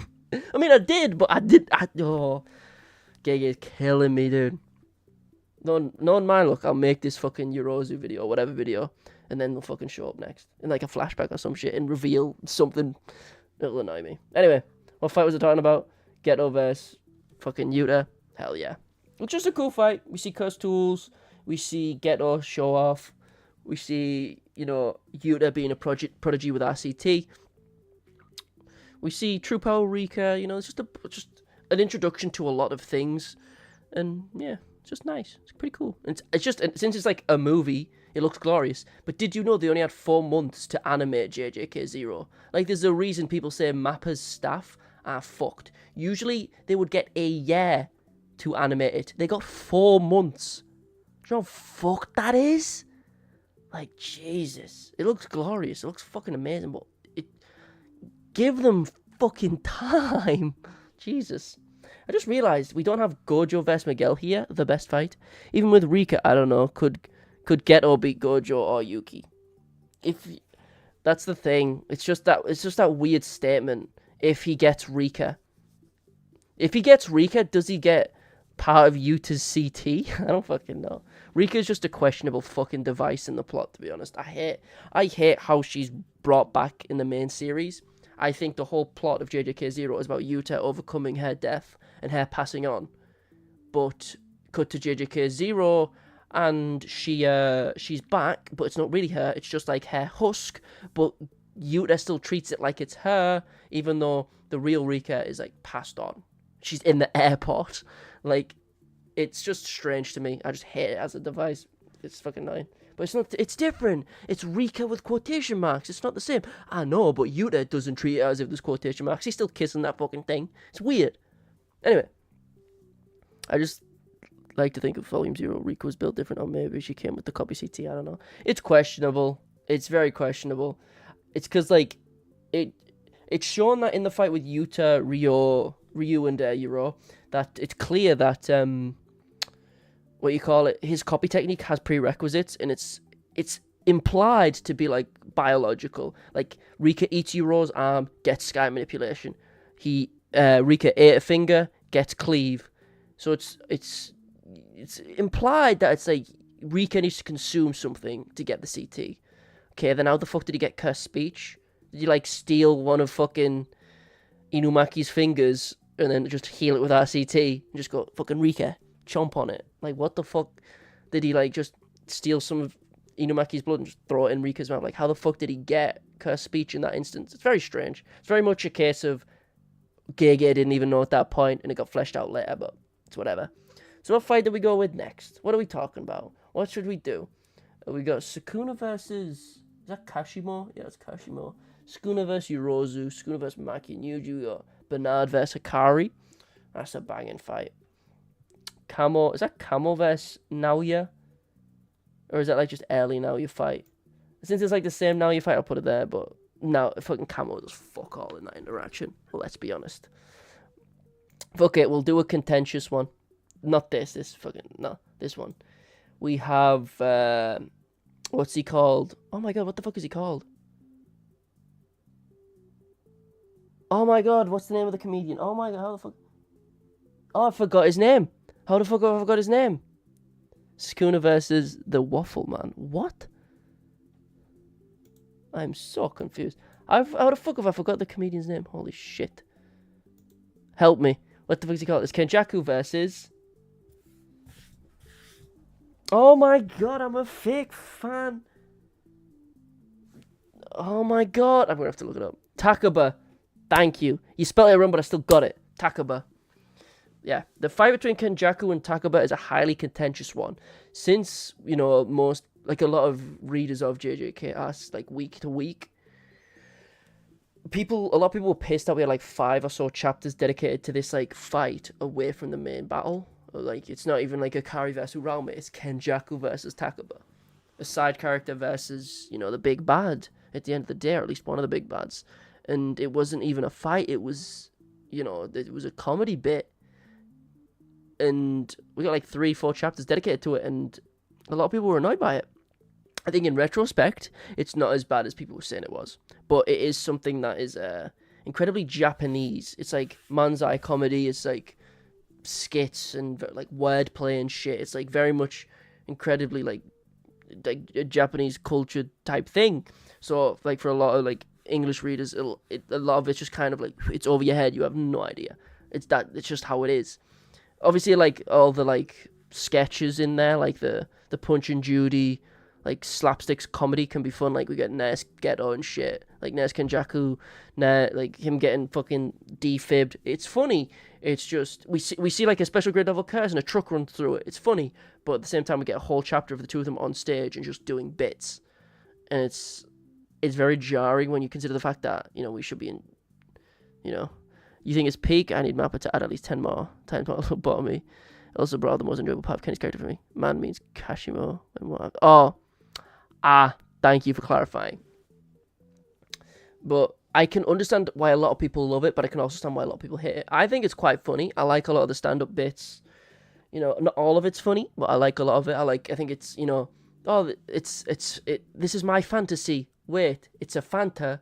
It's a C of Fanta. It's my fantasy. It's like, it's very dumb, super fun. It's just an exploration of Takaba's ability at his strongest, being played on with Kenjaku's like hundreds of years of knowledge, which is really cool and intriguing. Because Kenjaku, as someone who's lived for that long, has like knowledge on everything, and he just knows everything. And for some reason, he knows everything about comedy, and it shows through. Like Kenjaku, instead of whipping out his shit, he gets a bandana and he becomes a fucking badass. It's fucking epic. Ugh, I love it. But what should we do? Where would I actually put it though? That's the main question. That's the real question. I'll put that like there. It's far from my favorite. Maybe they should put it before Kashimo's fight in the anime. I feel like cutting off Yuji and Higuruma's entrance is pretty rough pacing-wise. Yeah, they literally break through. They show up, he's fucking doing his tie. Yuji biting his fucking wrist. Why the fuck was he biting his wrist, by the way? A tier, IMO. Yeah, fuck it. I'll put it A tier, but I think I'm going to move to S. I'm fine with that. What was I going to do? I'll do Kashimo next. So we got Mythical Beast Amber versus two arms and then 4 arms. I want to put this a little bit off actually. It's disappointing to me, to be honest. Yeah, I think these two kind of interchangeable. But the fight with Kashimo is very upsetting, and understandably so, because this is Kashimo, a character who was on equal level with Hakari, like on equal footing, without a curse technique, right? That's huge. And he uses curse technique, and it's like 2 pages. It's very negligible. We see Sukuna in his like true form. Twin meteorites, cool. Fucking, it felt like Kashimo should have lasted longer. Yeah. Should have lasted a whole lot longer. It's fine if you killed him off. He was obviously going to fucking die. His whole gimmick was he wanted to fight Sukuna, and he lost to the first dude we saw him fight. He's he's a fucking joke. He's cool looking. His curse technique is CT screws him up a big time. Not enough panel time. It's not even that. He was willing to have like a full burn his life away moment against Sukuna. It didn't even get to burn it away. It was cut away. And it's like, it just fell flat. I think that's just genuinely like bad. Like, it's not like in a case of I didn't like it. I just think that's bad writing. I don't know if Gege, I get Gege's on a schedule, but like, dude, that was just bad. Like, I have no other way to describe it. We did get to see though, Farm Sukuna for the first time, him fighting while having like cursed tools placed in his mouth, and Kashimo just like breaking down why this form is like so enamoring to him. It's cool. I don't even mind Kashimo dropping. I just wish he looked cooler while dropping. I do really like the narrative conclusion for him though. I like the flashbacks and Sukuna calling back to Yorozu and shit like that. I think is really cool, but there's not enough of it. It's too little. Like, we see Mythical Beast Amber, Sasuke doing shit was just enough. So you just put them in the Waffle Maker and call it game set match. Yeah. We didn't get enough. It's just that's it. That's all there is to it. We just didn't get enough.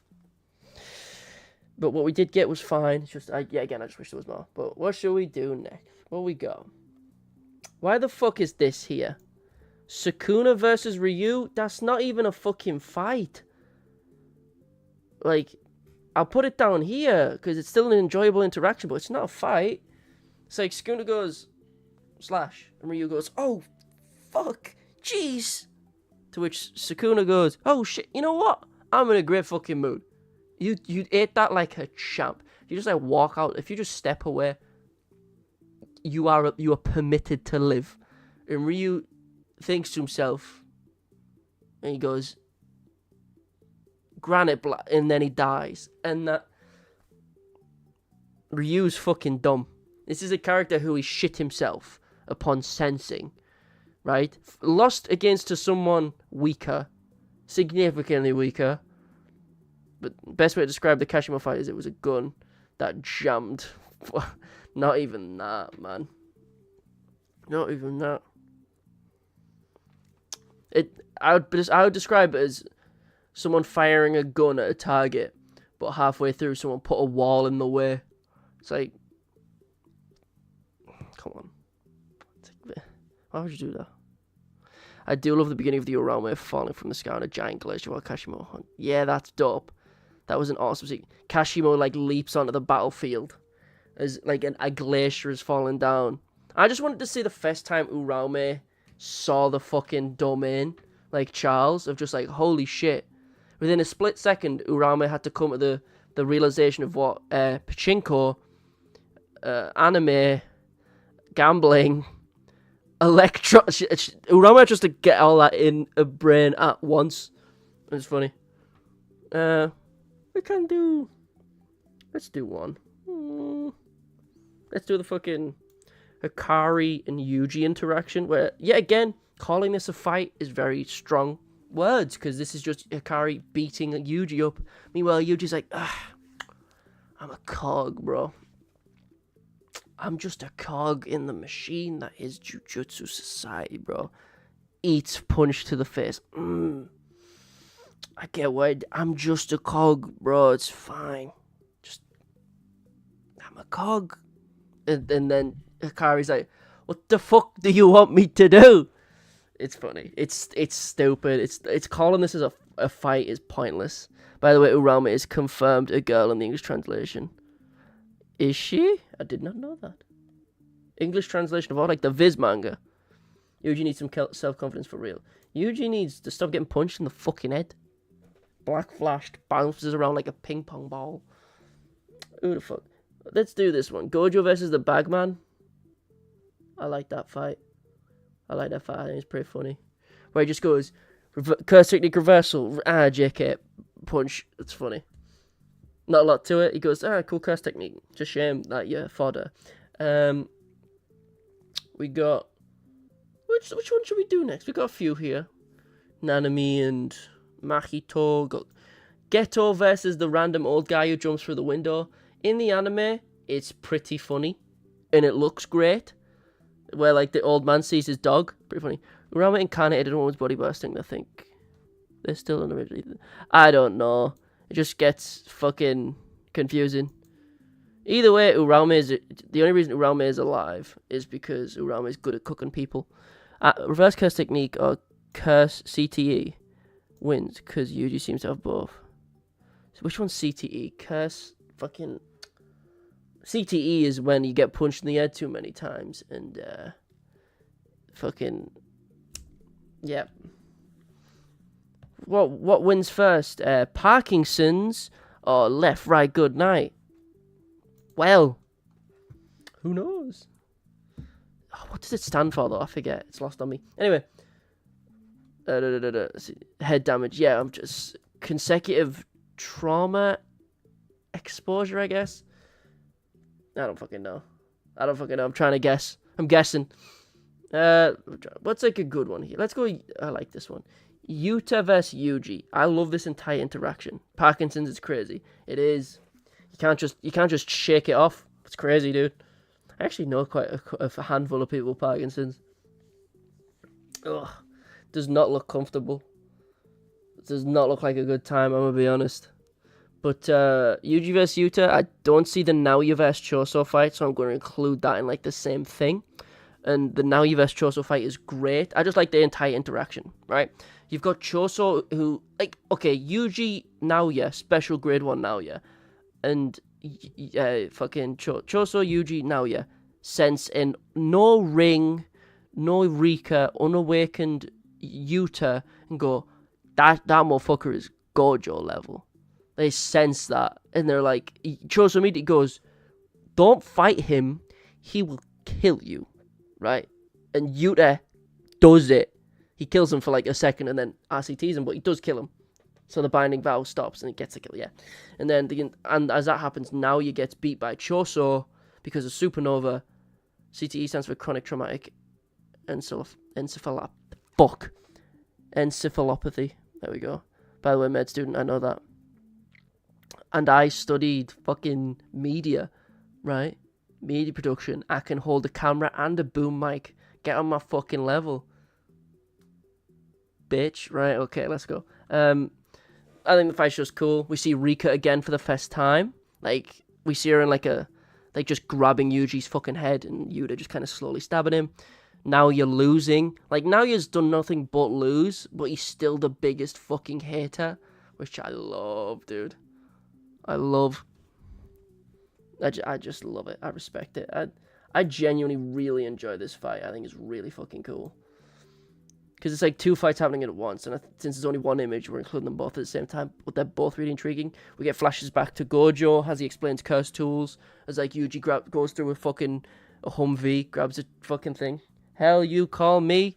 Bro, my lad, you do not need to use that many punctuations. Momo... Who's that? Momo, Panda... No, Panda wasn't there.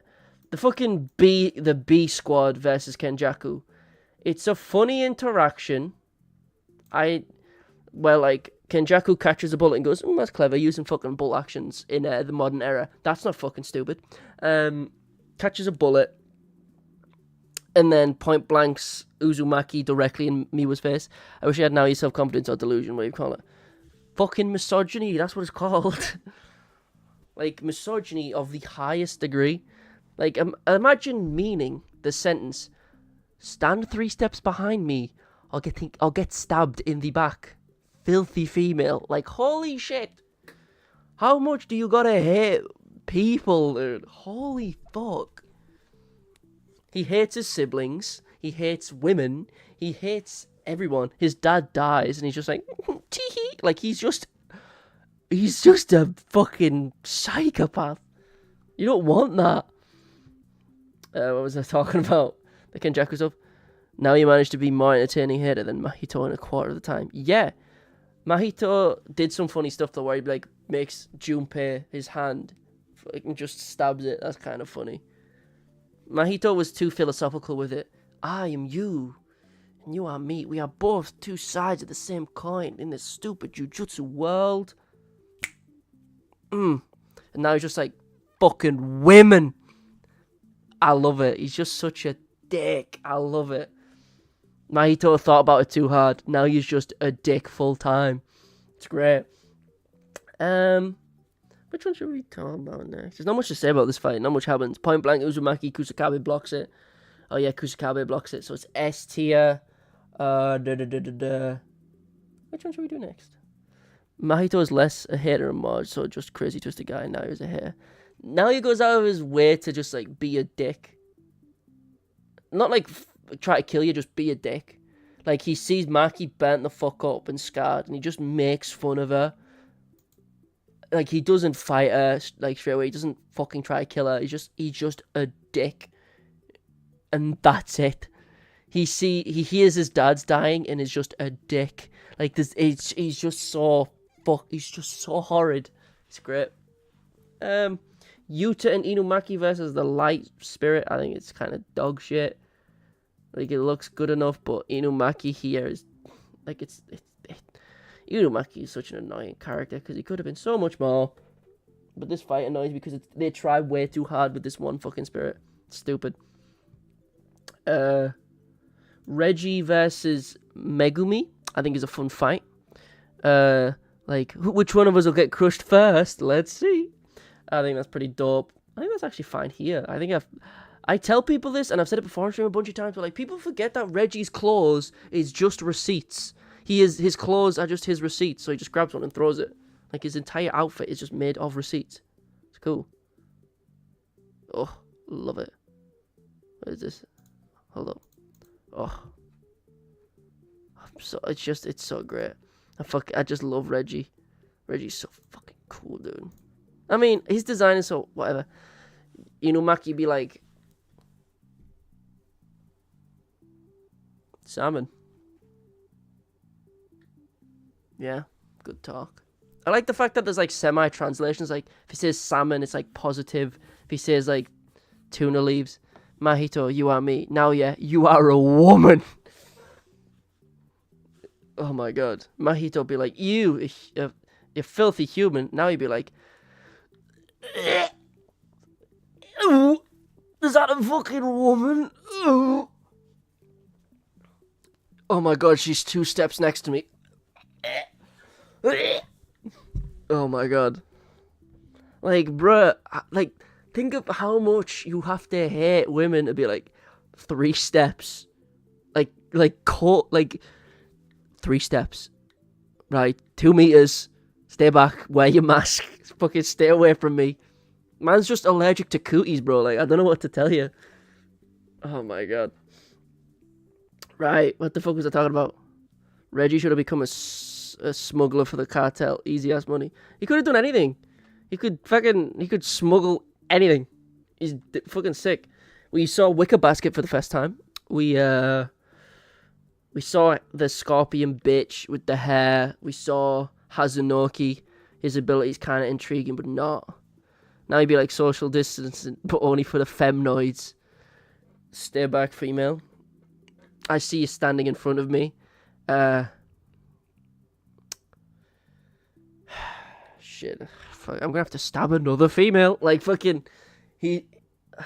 I love how...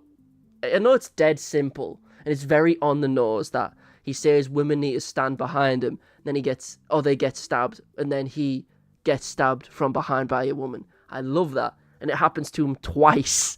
He gets stabbed in the back by Maki's mom, and then he gets stabbed in the back by Maki. It's like super on the nose, but it's so stupid, but I love it. Like, do you know what's funny? Naoya, like, Curse Naoya destroys all the disaster curses. Curse Naoya beats, like, most people in the verse. He's, like, top 15. Like, he's busted strong. Like, Curse Naoya, like, if you take Curse Naoya who has his domain, like, the semi-humanoid form, he fucks. Like, he is busted.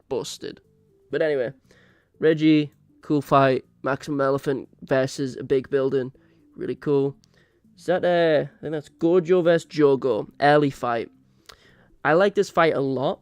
I mean, it's the first time we really see a good power level. See how much higher Gojo is to everyone.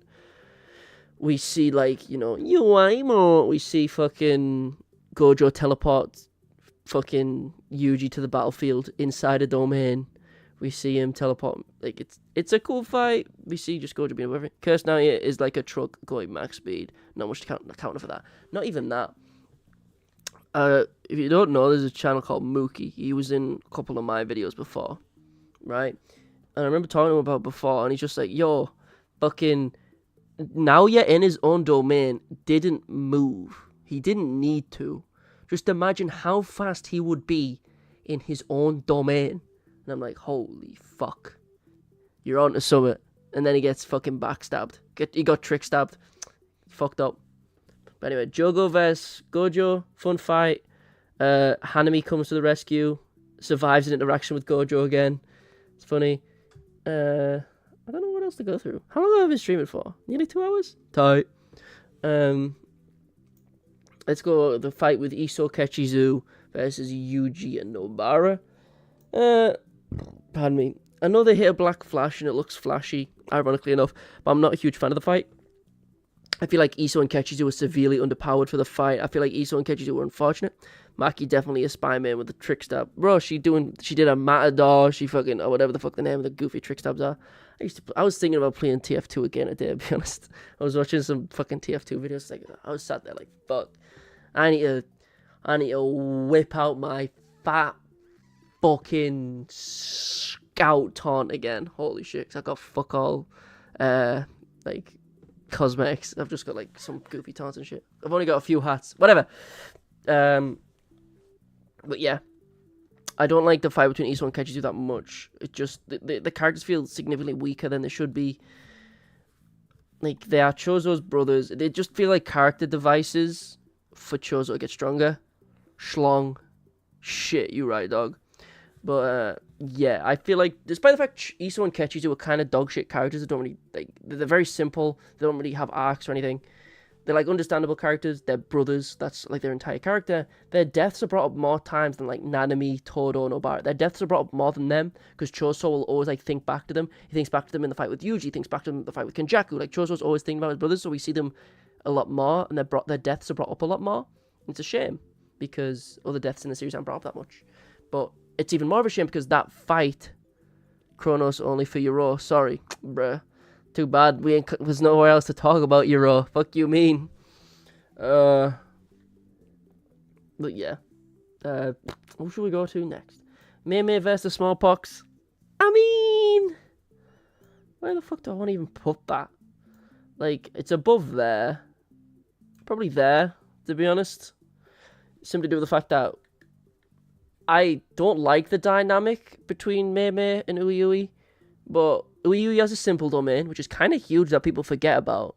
Like, Uiui has, like, a simple domain, which is, like, Todo, Yuki, Gojo, Kusakabe, Miwa. But, like Uiui is actually, like, the new potential man. Like, he might be the new person to be above special grade, because he's kind of fucking busted. He's been on the battlefield where full-powered Sukuna is. Mei is like Peter, gets money depending on how many animals she euthanizes. Bruh. Fucking, I think a Smallpox fight in the manga is a lot simpler.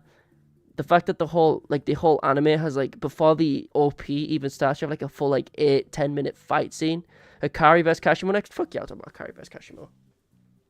But yeah, there's not much to say about this fight. Like, a lot of the fights here, they're very simple. But we see Bird Strike. We see the dynamic between Uiui and Mei. Pretty cool. But here is Hakari. It's kind of tell from the images when they're beating up the fucking... I'll just do a fucking speedball real quick. They do the fucking shipping container. That's it. I think it's a great fight. I'll put it here for now, but I might put it up or down as I talk about it. So, the fight starts off very simple. We see Panda's sister. She gets washed. What a shame. All his soul cores are dead now. That's sad, because we just got the backstory with him. Hakari shows up, post-jackpot. He's immortal.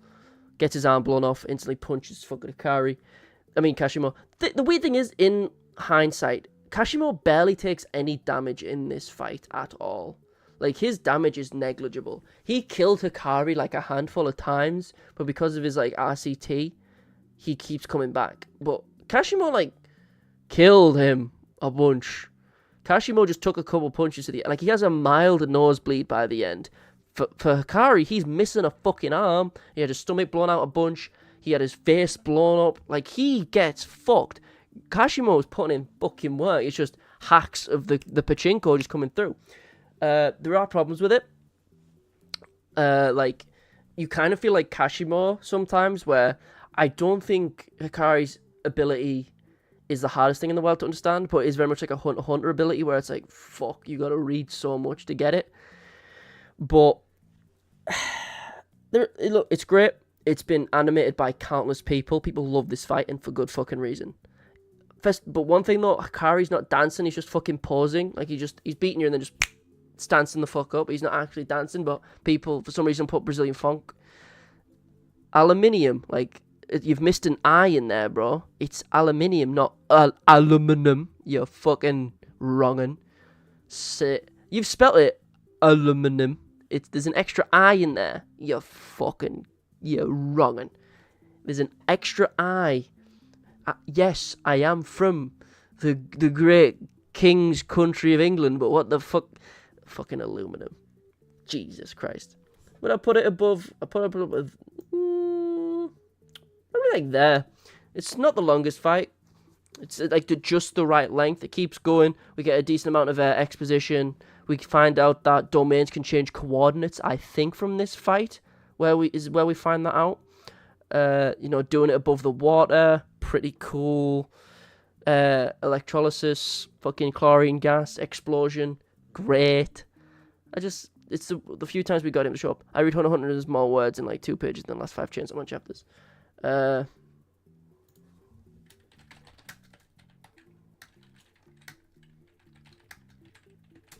Hold up. There we go. If you're like me and you really like Hunter x Hunter, it can be painful. It can be fucking painful sometimes. God. This is what inspired Gege, bear in mind. How did Hakari get his arm back after the fight? I assume Shoko, because he obviously can't use the domain expansion like hand signs anymore. And it's not just one page, right? It's like, it's consistently been like this for years. Right, that's One Punch Man, that's not it. It's like consistently been filled to the brim with words. Right, it's stupid. And this is one inspired. That's One Piece, what the fuck? But like, it's like a lot of Hunter x Hunter shit is just filled to the brim with words. Zime. Yeah. You always see it accompanied with that fucking, what you call it? The fucking One Piece clip of Sabo being like, I ain't reading all that shit. Anyway. But yeah, that's how I feel about fucking Hakari's domain. Fuck me. I feel like someone who's in the domain, you look at the fucking explanation with his little like chibi icons pointing at everything, you just think, oh, dude, why? Didn't Sukuna say that Shoko probably couldn't regenerate a limb of someone else with RCT? He said something about Shoko, I forget. But I mean, his arm was his arm blown off? Was it like discombobulated? Because you could probably reattach it, right? I feel like that's different from regrowing an entire arm. But he gets his arm back. RCT. If not her, then Yuta. Because Yuta could definitely do it. Yuta can heal fucking anything. Yuta's busted with RCT. He's better than Shoko, which is her whole gimmick. But whatever.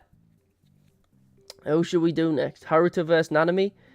In the manga, it's a lot less. Who ordered the Yappuccino on that page? That's probably true. Yeah. But the fight in the manga for this is significantly more downplayed for some reason. It's a lot more simpler. In the anime, they go fucking balls to the wall with it, but I hate this fight for one reason. It inspired a bunch of strange fucking women. Or maybe Gojo. Gojo can't use, like, external RCT. He can't heal other people. It's only Shoko and Yuta who can, which is why Yuta is such a big deal. With RCT, he's like the RCT prodigy because he can just heal anyone. He could immediately fucking do it. Because that's why he's such a big deal with RCT. But anyway, Gojo can't, I don't think. But Yuta and Shoko can. But yeah. In the manga, it's a lot simpler. But in the anime, they made it a lot more horny. And you got a bunch of 40-year-old fucking women going to conventions to get their hair pulled. And that shit's cringy as fuck. So, fuck this fight. Because it just made people be cringe. That's why I don't like it. And it's not even really a fight. It's just Nanami shows up. Nobara sees Nanami and goes, oh my god, he's peak grade 1, what the fuck? And then everyone goes, I guess Nanami is the best, strongest grade 1. That must be it. Because the fucking grade 3 Nobara said he's the strongest. The anime team knew what they were doing there. Why, though? Why? I don't like Haruta, and Nanami is decent, okay? But fuck me, dude. Let me do one that I very much really like. Female JJK fans are a different breed. Have you seen the video with the Gojo statue? Why the fuck would someone do that? I do not understand. They need to be hit in the head with a fucking brick. What is wrong with you? I don't understand it. I don't get it. I don't get it. Same with My Hero fans. There's so many fandoms that are like I'm a part of, or at least I'm like huge fans of series, and it's just nah, I'd let Nanami smash. Not gonna lie. Huh? Hell no. Kusakabe, on the other hand, simple domain. That's all I need to say. But fucking Haruto is peak male. Also, the Gojo statue is crazy. It's not crazy, it's fucking demented. But let's go for a fight that I can, like, talk about, that I love, right? What's a fight that I absolutely... Haruto built the hospital he was born in. What the fuck? Anyway, I love, right? In my, like, top 5 characters, I've got, like, fucking Miguel, Kusakabe, Choso, Naoya, and Higuruma. I absolutely adore Higuruma. Towards the end, where a fucking raw gem with the equivalent talent of Satoru Gojo, I hate that shit, but what he represents and is a commentary on, I love. Like, Higuruma is both a commentary on justice as a whole, and as well as the Japanese justice system, which I love. Haruto once pissed in a truck's diesel tank and it became Optimus Prime. Bro, what the fuck? Shut the fuck up about Haruto, you strange individual.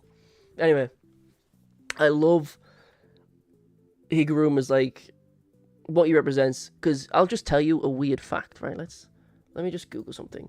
What is the conviction rate in Japan?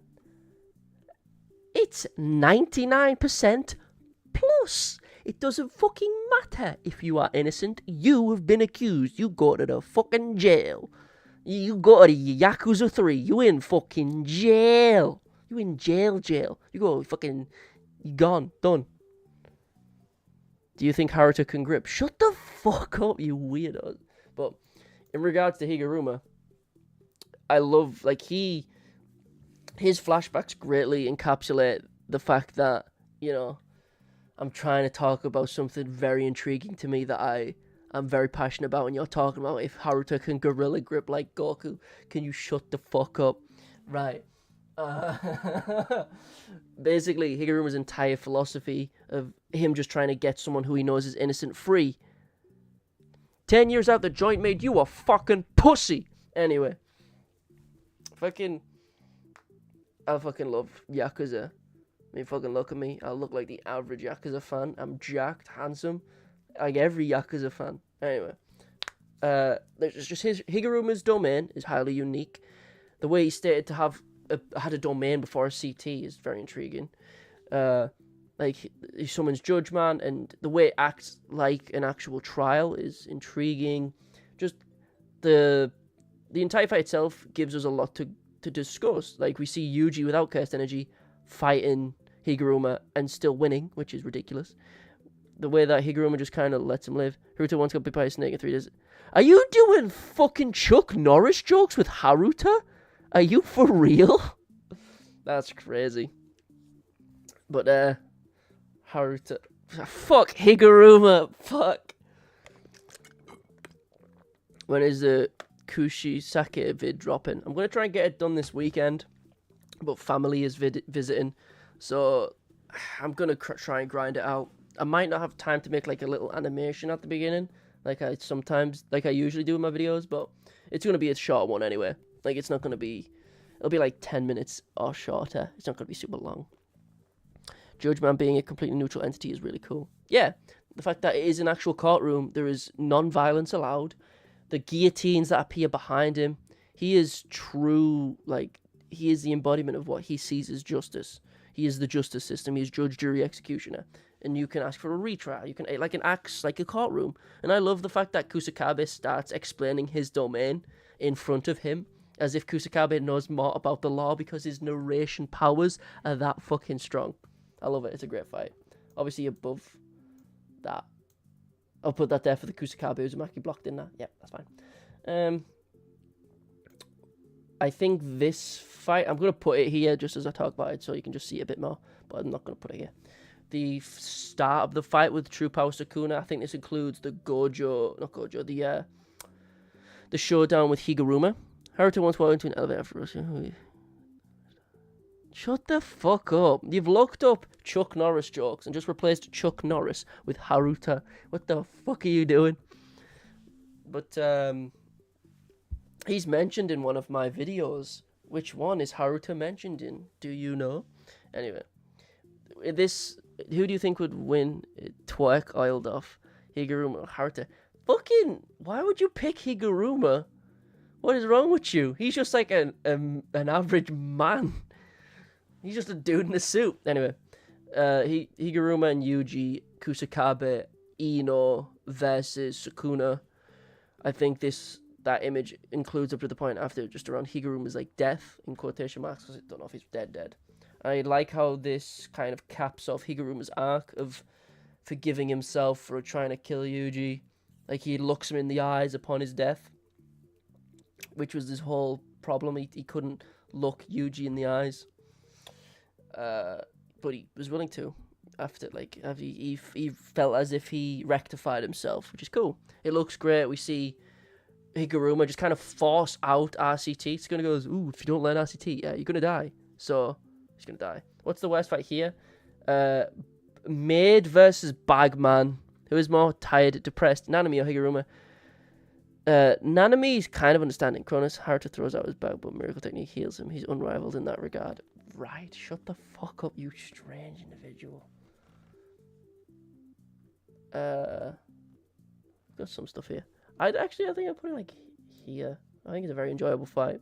I'm very all over the place in regards to like the comparisons to Gojo. It's very strange. He like instantly lands RCT, which is cool. Has the sword of execution, really cool. You think Ui at 18 would be grade 1? Probably, if not higher. He's on the battlefield with grade 1s and special grades. And he's like the best support unit. Like, Urahime, sure, is a fine support unit, but like beyond her initial dance, she hasn't done anything. Ui's been the actual goat, picking up the corpses, helping people out. He tried to save Kusakabe, and then Miguel saved his ass. Like, Ui's up there, bro. Ui's dope as fuck. The first fight between Sukuna and Gojo, probably there. It's great. It's good to see, like, it's just foreshadowing. It's just setup. It's just good setup for something that's going to happen 200 fucking chapters later. It's great. We see, like, the initial versions of each character thrown down. It's great. It's golfing with a feather duster and a bowling ball. He's got a perfect game. What are you even saying? Shut the fuck up about Haruta. I don't know why I keep fucking laughing, because they're stupid as shit. Fuck you. Anyway, we see Gojo flexing for the first time. It's like our first time seeing Gojo. And our first time seeing Sukuna. And Gojo dog washes him because it's the 20th of his power Sukuna, if that. It's great though. Not much to say about it. It's just a great introduction to both characters. Sukuna being alive for the first time in hundreds of years, and immediately going, I'm going to murder women and children. And Gojo being like, flex and kill him. Ui deserved a raise, plucked a decapitated Yuta out of the sky without missing a beat. He's just fast with it. He's smooth. What's a good fight? Absolute Mechamaru versus Mahito is a fucking great fight, especially the anime version where we get like, it's just the entire thing is just a Gurren Lagann reference. It's just Gurren Lagann and Evangelion references. It's fucking sick.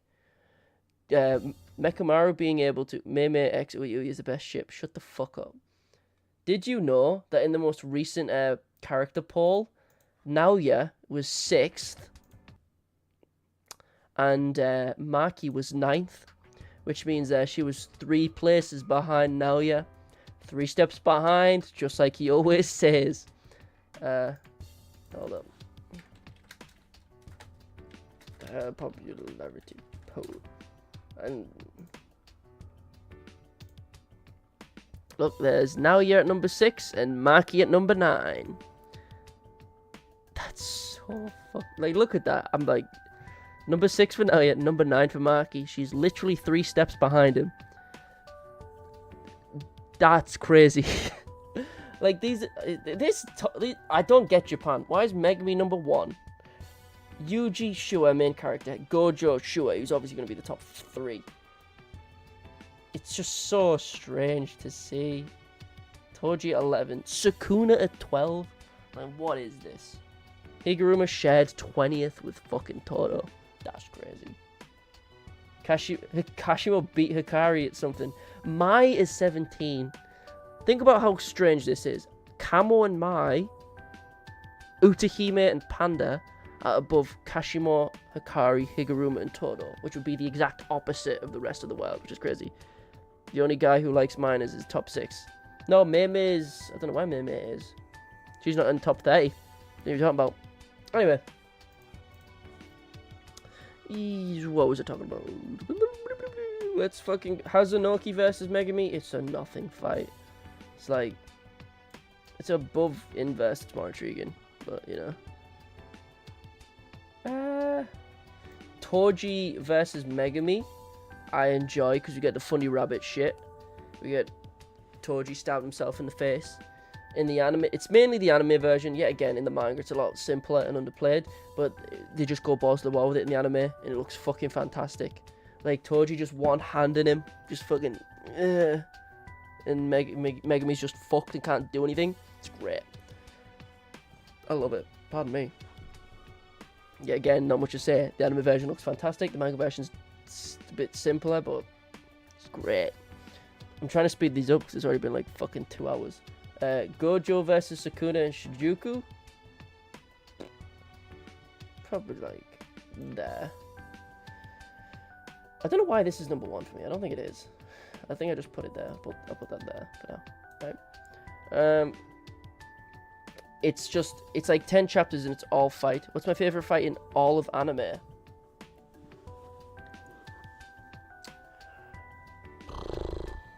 Fuck. Why would you have to fucking ask me that now? I just said I need to hurry up now. You're asking me a deep fucking question like that. But what's my favorite anime? It always changes. Like my favorite anime is bounced from like Soul Eater, Dragon Ball, Berserk, fucking Deadman Wonderland is huge for me though, but it's not like it's got a lot of problems and it's pretty downplayed. I love Fire Force. I love most fucking shonen, but for a fight, I'm trying to think of something that like encapsulates, like something I could go back and reread now and be like, fuck yeah. What do I have in my fucking cupboard? What do I have in there? I have Berserk, I have My Hero, I've got fucking... I've got all the JJK volumes that you're allowed so far. Fucking... I don't know. I love Bardock versus Frieza. Obviously not. Fuck the... I say an opinion now, I'm not going to clarify it for a while. I hate the Dragon Ball Super Broly movie because of what they did to Bardock and Dragon Ball Minus and shit, but... And they also fucked up Gogeta's character. But, whatever. Bardock versus Frieza in the episode of Bardock, love that. Future Gohan versus the androids, love that too. That's up there. I could watch and reread that shit a bunch. I love it. But fuck it, yeah, that'll do. Maharaga versus Sukuna. Yet again, it's one of those things where it's just like the anime just fucking... The anime just fucks, dude. The anime just fucks. And they added even more to the Blu-ray. Where we get like fucking Moonwalk and Sukuna and fucking Maharaga throwing hands. It's great. Todo and Yuji versus Hanami. I don't think I need to tell anyone. Great fucking fight. The soundtrack for that fight, underplayed. Like, really fucking good soundtrack for that. Really fucking good. And even in the manga as well, the paneling is really interesting. Really cool. I'm just trying to blast through these a bit now. Takaba versus Hazunoki. Kind of whatever fight above, but not by a lot. What is that? Is that Kenjaku versus Choso and Yuki? I'll put it here, but the problem is, why is your username JOSHINBETWEENER? It's JOSHINBETWEENER, you flip. Right? It's because I made the username a very long time ago, and there's a very popular TV show called The In-Betweeners. It's very popular in England because the English version is great. The version in America sucks donkey dick. Well, whatever. That's not what we're here to discuss. The fight with Choso, Kenjaku, and Yuki, really fun. Seeing Tengen do stuff, seeing Choso do winking, the whole theater room shit is cool. Seeing Kenjaku's domain, seeing Yuki make a black hole, which is like the most ridiculous AP feat we have in the series. It's fucking busted. But I really don't like the Kenjaku being like, but I've got anti-gravity. I think that's super dumb. Really don't like that. But the fight itself is great. The first fight between Nanami and Mahito. I just put it there randomly, but I think that's fine. First time we get like an in-depth look at the 7-3. We also get overtime for the first time. We see Mahito's like baby form. This is like baby Mahito, and he's still ridiculous. And like Nanami can't do shit, and it's just a good fight. It looks great in the anime yet again. You see collapse, I think it's called, where he like punches the ground and shit. Yuta vs Todo. I think that's yet again perfect placement. Like it's perfectly fine there. While I'm looking at these, I'll probably put that up quite a bit more. I think that's fine. It's not like a filler fight or anything, but yeah, again, it feels like build up for the fight with Hanami. That's Sukuna versus Maki. Baby Mahito, you fucking weirdo. We got Sukuna versus Maki, so Black Flash. I'm going to assume this includes the Kusakabe fight, since the one after this is the Miguel fight. So Maki versus Sukuna, and then Kusakabe versus Sukuna S tier because Kusakabe chapter. Miguel and LaRue versus Sukuna. Recency bias, be damned. Well, you know, fuck, a lot of these are kind of above or above them.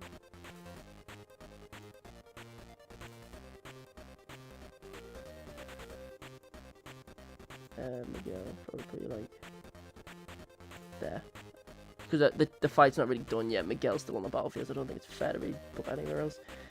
Gojo versus Mahito, Jogo, Hanami, Choso. I don't know. I love how it's animated, and I also love just how much of a dick Gojo is the entire time. He just turns Hanami, this character who, you know, disaster level curse, gets turned into a fucking thick paste on the wall. Just a paste, which is like ridiculous. Like, it's great. We see domain amplification, we see 0.2, we see a bunch of shit. Charles versus Hakari is a fight I very much enjoy. I think Charles is a very downplayed character, because he's just someone from the Culling Games who just got CT, and he's fighting on around the same level as someone as Hakari, who had to get a jackpot to beat him. Which is like, think about that. A jackpot at Hakari beat Charles. It's goofy strong. It's great. I just love Charles as a character. It's a shame that he's French, but cool fight. We see Hakari get a jackpot. We see the whole explanation of his ability. Do you think Mahito can extend his Wii with Idols Transfiguration? Do you remember when fucking someone asked Oda that about Luffy, and Oda just said yeah, like just flat out? I think that's hilarious. Choso versus Yuji, that's going up high. That's up. I like it a lot. Actually, yeah, I think that's fine. I love Choso as a character. I love the fight. I love Mechamaru aiding him. The blood manipulation shit. The raid references. It's a great fucking fight. Like Yuji trying to make a comeback twice, and then he just gets dogged on. It's great. Best manga author for real. Oda. I don't know about that, because who would I actually say the best mangaka is? Probably the Gintama author. He seems really chill. He's like, don't buy the animes, buy the fucking mangas, because we actually get money for it. Because someone asked him, how much money did you make from the Gintama movie? He went, nothing. I got like a license fee, but I didn't pay much. Buy the manga if you want to support the authors. Dude just is, it seems like really cool. Toriyama was obviously a go as well, but, you know. Yuji versus Junpei and Hanyu, I think they were called. The propeller hat and hair girl. Yeah, this is like terrible. Just because of how outlandish they are. They're sent by the American military, and they are fodder. Sukuna versus Maki and Yuji. I like this one a lot. The artwork is great. And on top of that, just how simple Maki just goes, what's the rundown? We gotta kill Megumi. Sick. And she just instantly, okay. It's great. Mahito versus Yuji for the first time post Junpei's death. So when Jump Them Kaisen Fest became a thing, I'm fine with that. I like it. Great fight for foreshadowing. This was. We saw, you know, the Fest implication of Sukuna like being fascinated with Megumi, whereas Sukuna vs Gojo on the list, the Shinjuku fight, it's obviously an S tier, bro. It's obviously an S tier. It's like 10 chapters long. It's all fighting. They're opening domains. Their nose are bleeding. We're getting fucking quadruple black flashes, hollow purples, fucking all over the place. Jogo versus Sukuna. In the manga, it's significantly less. Significantly less. It's like fucking here. But yet again, the anime just does it fucking justice. It's one of those where the anime map has been going ham, and it's ridiculous. The Yorozu fight, unironically, probably like here. I think Yorozu, yet again, is one of the characters that downplayed heavily. I like the fact that her ability just gives her... She uses construction to make herself a monster hunter armor set that buffs all her stats, and she does more damage to Jogo. Do you think Yuta will ever use hollow purple? I hope not. I doubt it, because you'd need the 6 eyes. You'd need the 6 eyes, RCT, which Yuta has, granted, but you need a lot of shit to be able to do it, because it's combining red and blue. You need to have the 6 eyes, probably, to, like, use it well enough. Like, I doubt it. I hope not. I think it'd be kind of a sham. Is this just Uraume versus everyone? It's like not even a fight. Why even include that? The Mahito versus Todo and Yuji. Yet again, the anime just kind of blows out the fucking water. The anime gonna upscale the hell out of Yorozu. Yeah. Isn't that for Limitless? Yeah. I'm back. Haruto once clapped. They called it the Big Bang. Oh, I see. The final one. Yuji versus the Grasshopper. There. The legendary 2 arms versus the 4 arms rematch is coming. I can feel it. No, unfortunately. I don't know if I fucking even agree with this tier list, to be honest. I'll just say they're not ordered. I'll say the top list is the top is ordered, the ones below aren't. Haruto has the best durability in the Jujutsu Kaisen face tank 6 hollow purples. I mean, unironically, he'd survive them, but it's such a dumb ability. It's so fucking dumb. I saw a clock hit all the same numbers. I guess I'll just survive a nuke. Like, I said I put it in my top 5 most underrated curse techniques video. And it's like busted. Like, he was gonna die like 5 times in a row against Nanami, but he just didn't. Like, I said as well, like, in Shibuya, where it's filled to the brim with special grade level curses, Gojo, fucking Yuji, Nanami, like Meme, Kenjaku, Dagon, Mahito, Jogo, Hanami, Maharaga. Out of all those things, the thing that finally kills Haruto is Sukuna. The strongest person there is what done Haruto in, which is ridiculous. Haruto is him. Haruto's just such an annoying character. He's so unlikable though. Like, he's genuinely unlikable. His power is intriguing. I won't even lie. It's an intriguing power. But he's so fucking unlikable. He's such a dick. But, yeah. Anyway. I think I'm done. I think I'm done with it. I don't think this tier list was the greatest. I probably should have done this one instead. I think this one's a bit more clear, but a bit late now. Bit late now. But, yeah. I think we're done. He's still alive. Think he just does like a Maharaga and just boop, puts himself back together. Is that what you're hoping for? You want your man to come back? I'm gonna be honest, I don't think he will. I'm gonna be sorry to do it to you. I don't think he will. That's just me.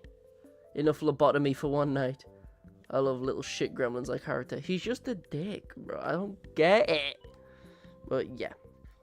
Thank you, Jaquan, Protoman, fucking Cronus. Thank you, everyone. Tribal, etc. It's fucking 2 in the morning for me, and I got shit to do tomorrow. And I'm going to be spending a fuck ton of time editing. So, that being said, fellas, I'm done. I'm out this bitch. Look after yourselves. I'm going to fucking, as soon as I finish the stream, I'm going to go to the settings of the VOD and put comments on. Because sometimes people watch the VOD. We'll see how it goes. Anyway, Look after yourselves. I'm out of this bitch. Peace. Toodles. Bye. I'll try and get the Kuchisake on a video out this weekend. If I don't, shit. Name one bad thing he did. Fucking KO punched Nobara on accident. That was pretty funny.